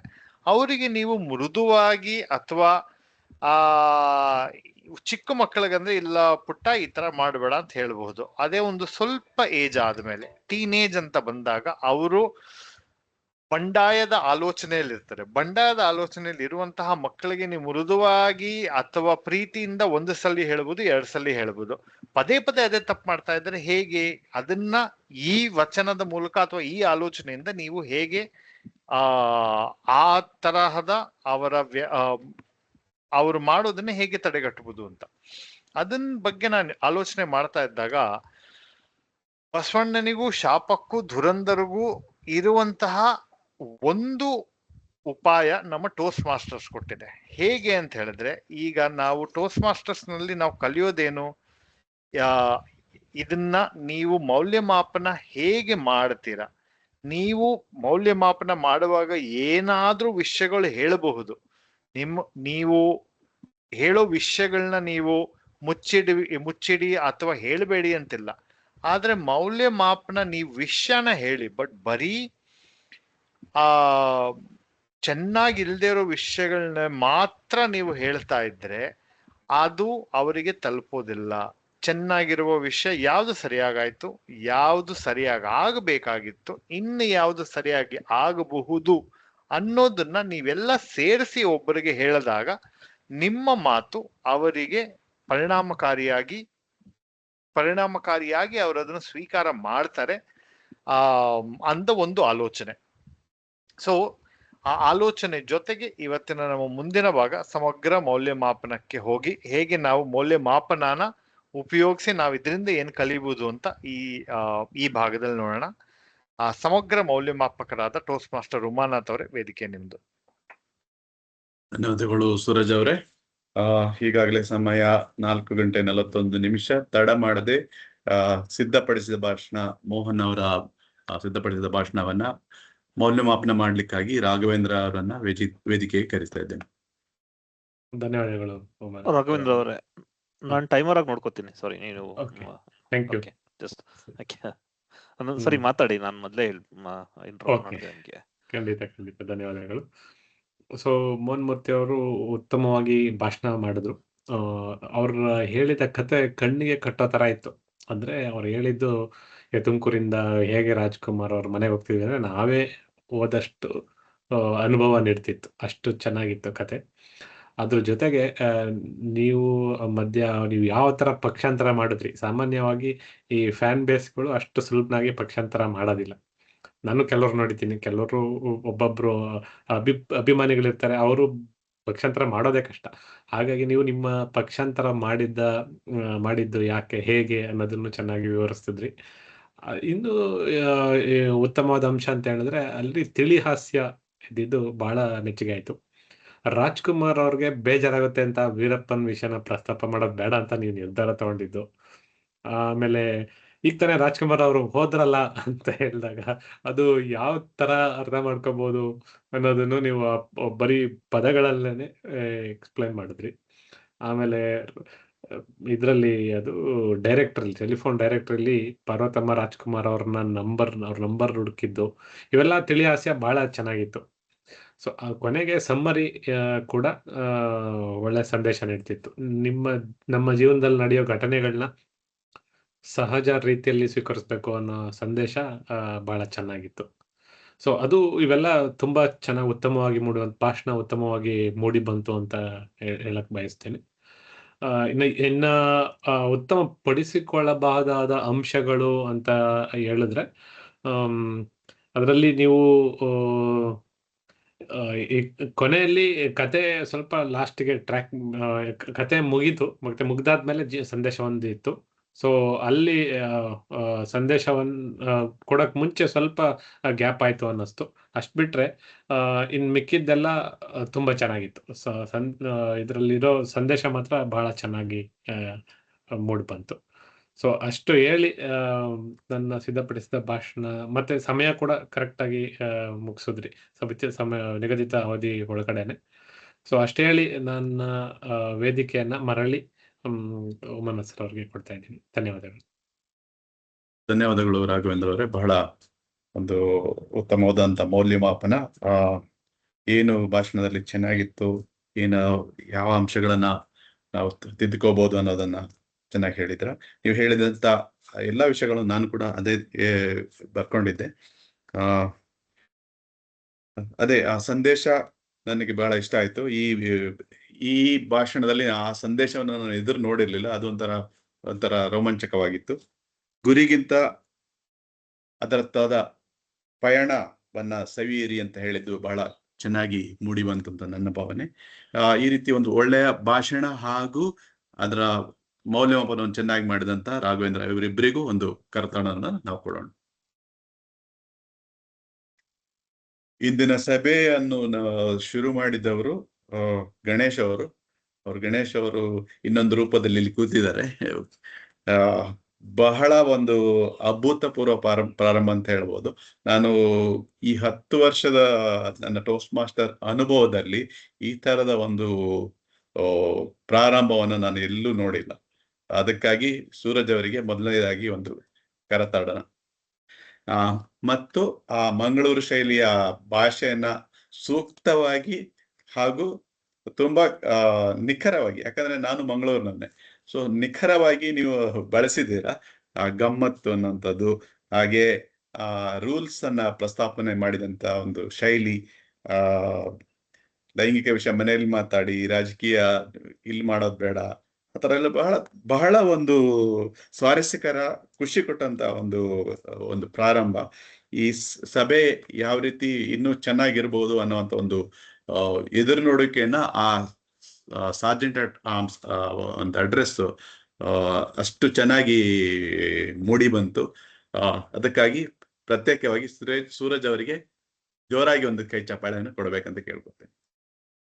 ಆ ನಂತರ ನಮ್ಮ ಅಧ್ಯಕ್ಷರು, ಇಂದಿನ ಅಧ್ಯಕ್ಷೀಯ ಭಾಷಣವನ್ನು ಕೊಟ್ಟಂತವ್ರು ರವಿ ಅವರು ಬಸವಣ್ಣನವರ ಕಥೆಯನ್ನ ಹೇಳಿದ್ರು. ಹಲವಾರು ಬಾವಿ, ಹಲವಾರು ದೇವರುಗಳು ಅನ್ನುವಂತಹ ಒಂದು ಸಂದೇಶ ಬಹಳ ಮನ ಮುಟ್ಟುವಂತ ಒಂದು ಸಂದೇಶ. ಆದ್ರೆ ನಿಮ್ಮ ಭಾಷಣ ಸ್ವಲ್ಪ ಅಪೂರ್ಣ ಅಂತ ಅನ್ಸುತ್ತು ನನಗೆ. ಅಲ್ಲಿ ಹೇಳಿ ಅಲ್ಲಿಗೆ ನಿಲ್ಲಿಸ್ಬಿಟ್ರಿ. ಮೇ ಬಿ ಇನ್ನೊಂದ್ ಸ್ವಲ್ಪ ಮುಂದೆ ಹೋಗಿದ್ರೆ ಚೆನ್ನಾಗಿತ್ತು ಅಂತ ನನ್ನ ಭಾವನೆ. ಆಮೇಲೆ ನೀವು ಸೂರಜ್ ಅವರನ್ನ ಒಂದು ಪರಿಚಯ ಮಾಡಿಕೊಡುವಾಗ ಹೇಳಿದಂತ ಒಂದು ವಿಚಾರ, ಮಾತಿನಿಂದ ಇವರು ನಮ್ಮ ಮನವನ್ನ ತಂಪುಗೊಳಿಸುತ್ತಾರೆ. ಬಹಳ ಒಂದು ಮನಸ್ಸಿಗೆ ತಂಪು ಕೊಡುವಂತ ವಿಷಯ ಇದು. ಬಹಳ ಚೆನ್ನಾಗಿ ಅವರನ್ನ ಪರಿಚಯಿಸಿದ್ದೀರಾ ಅಂತ ನನ್ನ ಭಾವನೆ. ಇಂದಿನ ಅಧ್ಯಕ್ಷೀಯ ಭಾಷಣವನ್ನು ಕೊಟ್ಟಂತ ನಮ್ಮ ರವಿ ಅವರಿಗೂ ಒಂದು ಕರತಾಡನವನ್ನ ನಾವು ಕೊಡೋಣ. ಅನಂತರ ನಮ್ಮ ಆಶುಭಾಷಣವನ್ನು ಕೂಡ ರವಿ ಅವರೇ ನಡೆಸಿಕೊಟ್ರು. ಆಶುಭಾಷಣದಲ್ಲಿ ಇಂದು ನಾವು ವಚನಗಳ ಬಗ್ಗೆ ಬಹಳಷ್ಟು ತಿಳ್ಕೊಂಡ್ವಿ. ಯಾಕಂದ್ರೆ ಕೆಲವೊಂದು ವಚನಗಳನ್ನು ನಾನು ಕೇಳಿದ್ದೇ ಇಲ್ಲ. ಈ ಒಂದು ಸಿದ್ಧಪಡಿಸಿದ ಆಶುಭಾಷಣ ಒಂದು ಒಳ್ಳೆಯ ಒಂದು ಕಲಿಕೆಯ ಒಂದು ಹಂತ ಆಗಿತ್ತು ಅಂತ ನನ್ನ ಭಾವನೆ. ಮತ್ತೆ ಎಲ್ಲರೂ ಮಾತನಾಡಿದವರು ಎಲ್ಲರೂ ಕೂಡ, ಇನ್ಕ್ಲೂಡಿಂಗ್ ಗೆಸ್ ವಿನಯ್ ಆಗಿರ್ಬೋದು, ಕಮಲಾ ಅವರಾಗಿರ್ಬೋದು, ಬಹಳ ಚೆನ್ನಾಗಿ ಮಾತನಾಡಿದ್ದಾರೆ. ಅಂದ್ರೆ ಈ ಭಾಷಣ ಒಂದು ಒಳ್ಳೆಯ ಒಂದು ಪರಿಣಾಮವನ್ನು ಬೀರಿದೆ, ಒಳ್ಳೆ ರೀತಿ ನಡೆದಿದೆ, ಸಕ್ಸಸ್ಫುಲ್ ಅಂತ ಹೇಳ್ತಾ ಅದಕ್ಕಾಗಿ ಕೂಡ ರವಿ ಅವರಿಗೆ ಮತ್ತೊಮ್ಮೆ ಕರತಾಡನವನ್ನ ಕೊಡೋಣ. ಇಂದಿನ ನಮ್ಮ ಈ ಸೂತ್ರಧಾರರ ಆಗಿ ನಿರ್ವಹಿಸಿದವರು ನಮ್ಮ ಸೂರಜ್ ಅವರು. ಅದೊಂದು RCB ಅವರ ಮ್ಯಾಚ್ ತರನೇ ಇತ್ತು. ವಿರಾಟ್ ಕೊಹ್ಲಿ ಅವರು ಹೆಂಗೆ 6 or 4 ಹೊಡೆದಿದ್ದಂಗೆ ಇವತ್ತು ಸೂರಜ್ ಅವರು ಒಂದರ ಮೇಲೊಂದು ಬಾರಿಸಿದ್ದು. ಸೊ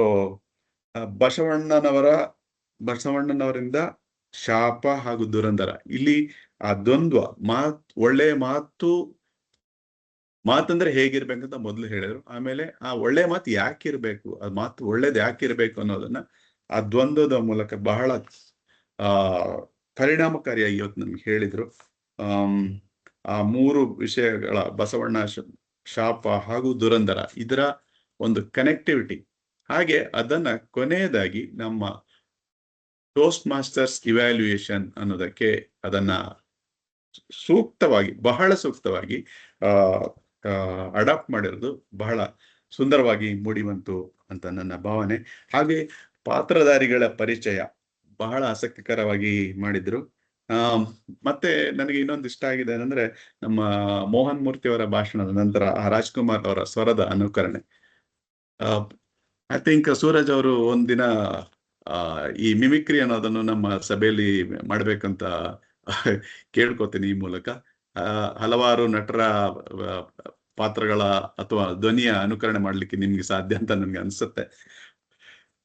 ಒಟ್ಟಾರೆ ಇವತ್ತಿನ ಒಂದು ಸೂತ್ರಧಾರ ಈ ಪಾತ್ರ ಅನ್ನ ನೋಡಿದಾಗ ನನಗನ್ಸಿದ್ದು, ಅವರು ಮೊದಲು ಹೇಳಿದಂತಹ ಬಸವಣ್ಣನವರ ವಚನಕ್ಕೆ ಒಂದು ದ್ಯೋತಕವಾಗಿತ್ತು ಅಂತ ನನ್ನ ಭಾವನೆ. ಇಂದು ಸೂರಜ್ ಅವರು ಮುತ್ತಿನ ಹಾರದಂತೆ ನುಡಿದಿದ್ದಾರೆ.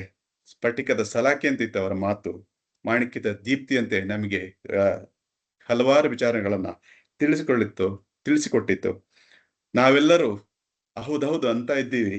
ಅದೇ ರೀತಿ ದೇವರು ಕೂಡ ಖಂಡಿತ ಹೌದೌದು ಅಂದಿರ್ತಾರೆ ಅಂತ ಹೇಳ್ತಾ ಸಮಯ ಪಾಲಕರ ವರದಿಯನ್ನ ಕೇಳೋಣ. ಇವಾಗ ಸಮಯ ಪಾಲಕರೇ ತಮ್ಮ ವರದಿಯನ್ನ ಸಭೆಗೆ ಮಂಡಿಸ್ಬೇಕಂತ ಕೇಳ್ಕೊತೀನಿ. ಧನ್ಯವಾದಗಳು ಮನೋಜ್ ಅವರೇ. ಈಗ ಸಮಯ ಪಾಲನೆ ವರದಿಗೆ ಬಂದ್ರೆ, ಇವತ್ತು ಆಲ್ಮೋಸ್ಟ್ ಎಲ್ಲರೂ ನಿಗದಿತ ಅವಧಿಯಲ್ಲಿ, ಬಹುಪಾಲು ಜನರೆಲ್ಲ ನಿಗದಿತ ಅವಧಿಯಲ್ಲೇ ಮಾತಾಡಿ ಮುಗಿಸಿದ್ರ. ಸೊ ಅಷ್ಟು ಸಿಂಪಲ್ ಆಗಿತ್ತು ಇವತ್ತು, ಅಂದ್ರೆ ಸಮಯ ಪಾಲನೆ ಮಾಡೋದು. ಕಮಲ ಅವರು ಇವರು ಮೊದಲನೇ ಭಾಷಣ, ಅವರು ಒಂದು 10-15 ಸೆಕೆಂಡ್ ಜಾಸ್ತಿ ತಗೊಂಡ್ರು. ಅಷ್ಟು ಬಿಟ್ರೆ ಅವ್ರು ಫಸ್ಟ್ ಆಫ್ ಆಲ್ ಅವರು ಅಷ್ಟೊತ್ತು ಮಾತಾಡಿದ್ದೇನೆ ಒಂದು ಹೆಚ್ಚು. ಯಾಕೆಂದ್ರೆ ಫಸ್ಟ್ ಟೈಮ್ ಬಂದಾಗ ಸಾಮಾನ್ಯವಾಗಿ ನಾವೆಲ್ಲ ತಡೋರಿಸ್ಬಿಟ್ಟು 1 ನಿಮಿಷ ಕ್ರಾಸ್ ಮಾಡ್ಬೇಕಾದ್ರೇನೆ ಕಷ್ಟ ಆಗೋದು. ಆದ್ರೆ ಅವರು 2 ನಿಮಿಷ 45 ಸೆಕೆಂಡ್ ಮಾತಾಡಿದ್ರು, ತುಂಬಾ ಚೆನ್ನಾಗಿ ಮಾತಾಡಿದ್ರು. ಸೊ ಒಂದೇನಪ್ಪ ಅಂತ ಹೇಳಿದ್ರೆ, ಸಾಮಾನ್ಯವಾಗಿ 2 ನಿಮಿಷದ ಒಳಗಡೆ ನಾವು ನಿಗದಿತ ಸಮಯ ಅಂತ ಕರಿತೀವಿ, ಅಷ್ಟೊಳಗಡೆ ಭಾಷಣ ಮುಗಿಸಿದ್ರೆ ನಿಗದಿತ ಸಮಯದಲ್ಲಿ ಮುಗಿಯುತ್ತೆ. ಆದ್ರೂ 30 ಸೆಕೆಂಡ್ ಗ್ರೇಸ್ ಪೀರಿಯಡ್ ಇರುತ್ತೆ, ಅಂದ್ರೆ 2 ನಿಮಿಷ 30 ಸೆಕೆಂಡ್ ಅಲ್ಲಿ ಮುಗಿಸ್ಬೇಕು ಅಂತ ಹೇಳ್ತಾ, ನಾನು ಅಷ್ಟು ಹೇಳಿ ನನ್ನ ಸಮಯ ಪಾಲನೆ ವರದಿಯನ್ನ ಮತ್ತೆ ಮರಳಿ ಮನಸ್ಸಲ್ಲಿ ಕೊಡ್ತೀನಿ. ಧನ್ಯವಾದಗಳು. ನಾನು ಈಗಾಗಲೇ ಎಲ್ಲಾ ಪಾತ್ರಧಾರಿಗಳಿಗೂ ಕರತಾಡನ ನೀಡ್ಬೇಕಂತ ಕೇಳಿಕೊಂಡಿದ್ದೆ. ನಮ್ಮ ಸೂರಜ್ ಅವರಿಗೆ ನಿಮ್ಮ ಕರತಾಡನೆ ಹೇಗಿರ್ಬೇಕಂದ್ರೆ, ನೀವೆಲ್ಲರೂ ಅನ್ಮ್ಯೂಟ್ ಮಾಡಿ ಅವ್ರಿಗೆ ಕೇಳಿಸೋ ತರ ಕರತಾಡನವನ್ನು ಮಾಡ್ಬೇಕು ಅಂತ ಕೇಳ್ಕೊತೀನಿ.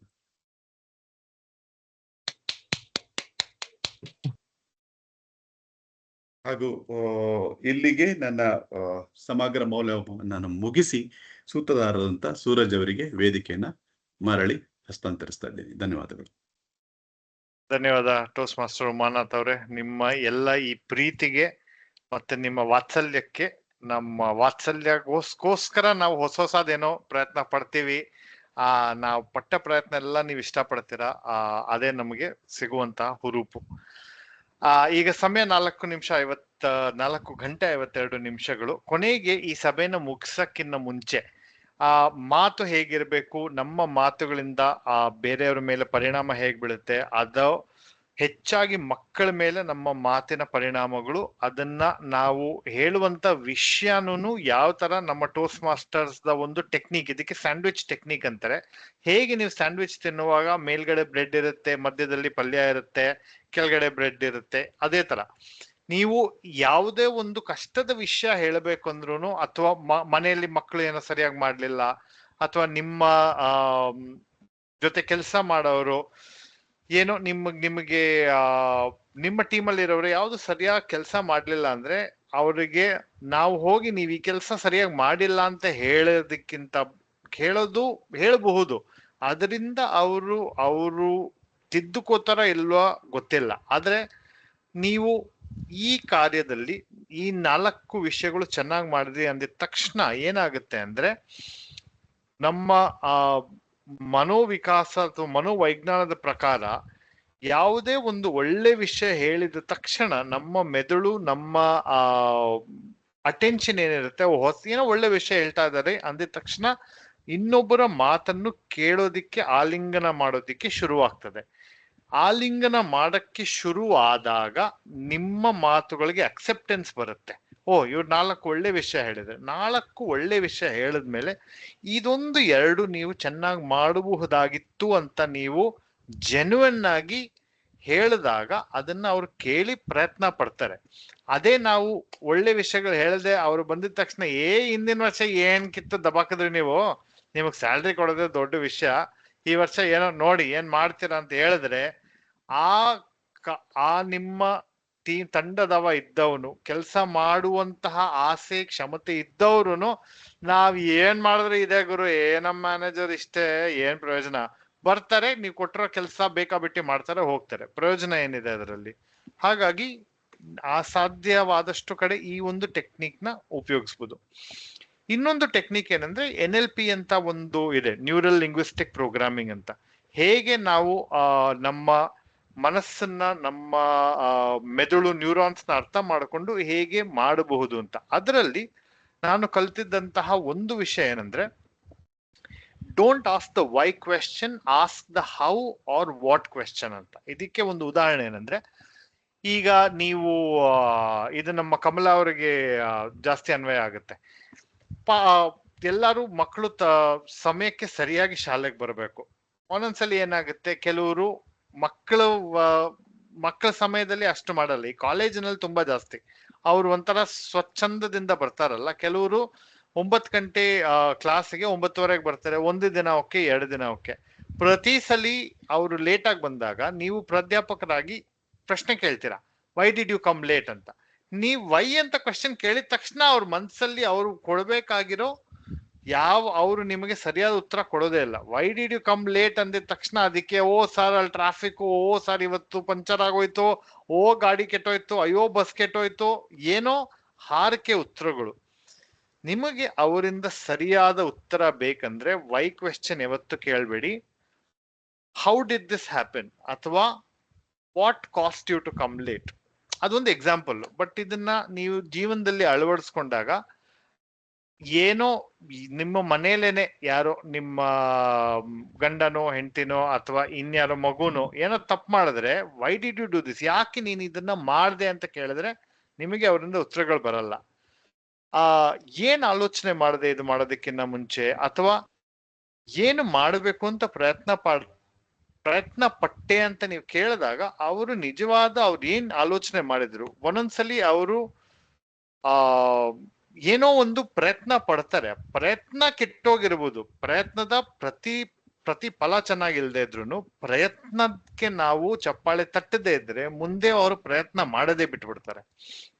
ಹಾಗಾಗಿ ಆ ಮಾತನ್ನ ನಾವು ಎಷ್ಟು ಚೆನ್ನಾಗಿ ಉಪಯೋಗಿಸಿಕೊಂಡು ಅದರಿಂದ ನಮ್ಮ ಜೀವನ, ನಮ್ಮ ಜೊತೆ ಇರೋರ ಜೀವನ, ವೈಯಕ್ತಿಕವಾಗಿರ್ಬೋದು ಅಥವಾ ಪ್ರೊಫೆಷನಲ್ ಆಗಿರ್ಬೋದು, ಇದನ್ನ ಚೆನ್ನಾಗಿ ಉಪಯೋಗಿಸ್ಕೊಂಡ್ರೆ ನಮ್ಮ ಜೀವನ ಸುಗಮವಾಗಿರುತ್ತೆ. ನಮ್ಮ ಮಾತುಗಳಿಂದ ಬೇರೆಯವರು ಮುಂದೆ ಅವ್ರಿಗೆ ಹುರುಪು, ಒಂದು ಚೈತನ್ಯ ತುಂಬುವ ಶಕ್ತಿ ಮಾತಿಗಿದೆ ಅಂತ ಹೇಳ್ತಾ ಇವತ್ತಿನ ಸಭೆನ ಮುಗಿಸುವ ಸಮಯ.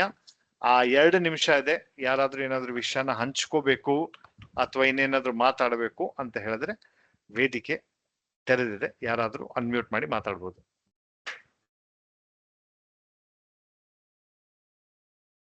ನಮ್ಮ ಗೆಸ್ಟ್ ಗಳನ್ನ ಕೇಳೋಣ. ಗೆಸ್ಟ್ ಗಳು 1 ನಿಮಿಷ ಮಾತನಾಡ್ಬೋದು ಅಂತ ಅನ್ಸುತ್ತೆ. ಈ ಸಭೆಯ ಬಗ್ಗೆ ಏನನ್ಸ್ತು, ಸಭೆಯಲ್ಲಿ ಬಂದ ಅನುಭವ ಏನು ಅನ್ನೋದನ್ನ 1 ನಿಮಿಷದಲ್ಲಿ ಹಂಚ್ಕೋಬಹುದು. ಇಲ್ಲ, ಸಭೆಯಲ್ಲಿ ತುಂಬಾ ಚೆನ್ನಾಗಿತ್ತು. ತುಂಬಾ ವಿಚಾರಗಳು ಡಿಸ್ಕಷನ್ ಆದವು. ಮೋರ್ ದೆನ್ ಕಮ್ಯುನಿಕೇಶನ್ ಕಿಂತನೂ ಇಲ್ಲಿ ತುಂಬಾ ಲರ್ನಿಂಗ್ಸ್ ಇದೆ. ಸೊ ಹಾಗಾಗಿ ನನಗೆ ಇಷ್ಟ ಆಯ್ತಿದ್ದು 2ನೇ ಸತಿ ಅಟೆಂಡ್ ಆಗ್ತಾ ಇರೋದು. Definitely it's worth attending. So ಹಾಗಾಗಿ ತುಂಬಾ ಖುಷಿ ಆಗಿದೆ. ಹಲೋ, ನಮಸ್ತೆ. ನಾನು ಮೊದಲನೇ ಬಾರಿ ಈ ಸಭೆಗೆ ನಾನು ಹಾಜರಾಗಿದ್ದೇನೆ. ಅದು ನನ್ಗೆ ಗೊತ್ತಿಲ್ಲ, ಸಡನ್ ಆಗಿ ನನ್ಗೂ ಅಂದ್ರೆ ಲಿಂಕ್ ಕಳ್ಸಿದ್ರಲ್ಲ, ನಾನು ಜಾಯಿನ್ ಆಗೋಣ ಅಂತ ಅಂದ್ಬಿಟ್ಟು ಹಾಯ್ದೆ. ನಿಮ್ಮ ಮಾತುಕತೆಗಳು, ನಿಮ್ಮ ವಿಚಾರಧಾರೆಗಳು ತುಂಬಾನೇ ಚೆನ್ನಾಗಿತ್ತು. ಇದರಲ್ಲಿ ಭಾಗವಹಿಸಿ ನಾನು ಒಂದಷ್ಟು ಕಲಿತೆ. ಇದಕ್ಕೆ ಅವಕಾಶ ಮಾಡ್ಕೊಂಡಂತ ತಮ್ಮೆಲ್ಲರಿಗೂ ಧನ್ಯವಾದಗಳು. ಕಮಲ ಅವರೇ, ವಿನಯ್ ಅವರೇ, ನೀವು ಸಭೆಗೆ ನಿಮ್ಮ ಪ್ರತಿಯೊಬ್ಬರ ಸಮಯ ಅಮೂಲ್ಯ. ನಿಮ್ಮ ಅಮೂಲ್ಯವಾದ 1.5 ಗಂಟೆಗಳನ್ನ ನಮಗೆ ಕೊಟ್ಟು ಈ ಸಭೆಗೆ ಬಂದಿರೋದು ನಮ್ಗೆ ಸಂತೋಷ. ಬಂದು ನಾವು ಹೇಳಿದಂತ ವಿಷಯಗಳು ಕೆಲವು ನಿಮ್ಗೆ ಇಷ್ಟ ಆಗಿದೆ ಅಂತ ಕೇಳಿ, ಅದು ಕೂಡ ಒಂಥರ ಡಬಲ್ ಡೋಸ್ ತರ 2ನೇ ಸಂತೋಷ. ದಯವಿಟ್ಟು ನಿಮಗೆ ಸಮಯ ಆದಾಗ ನಮ್ಮ ಆಶೆ ಏನಂದ್ರೆ ಪ್ರತಿ ವಾರ ನೀವು ಬನ್ನಿ ಅಂತ.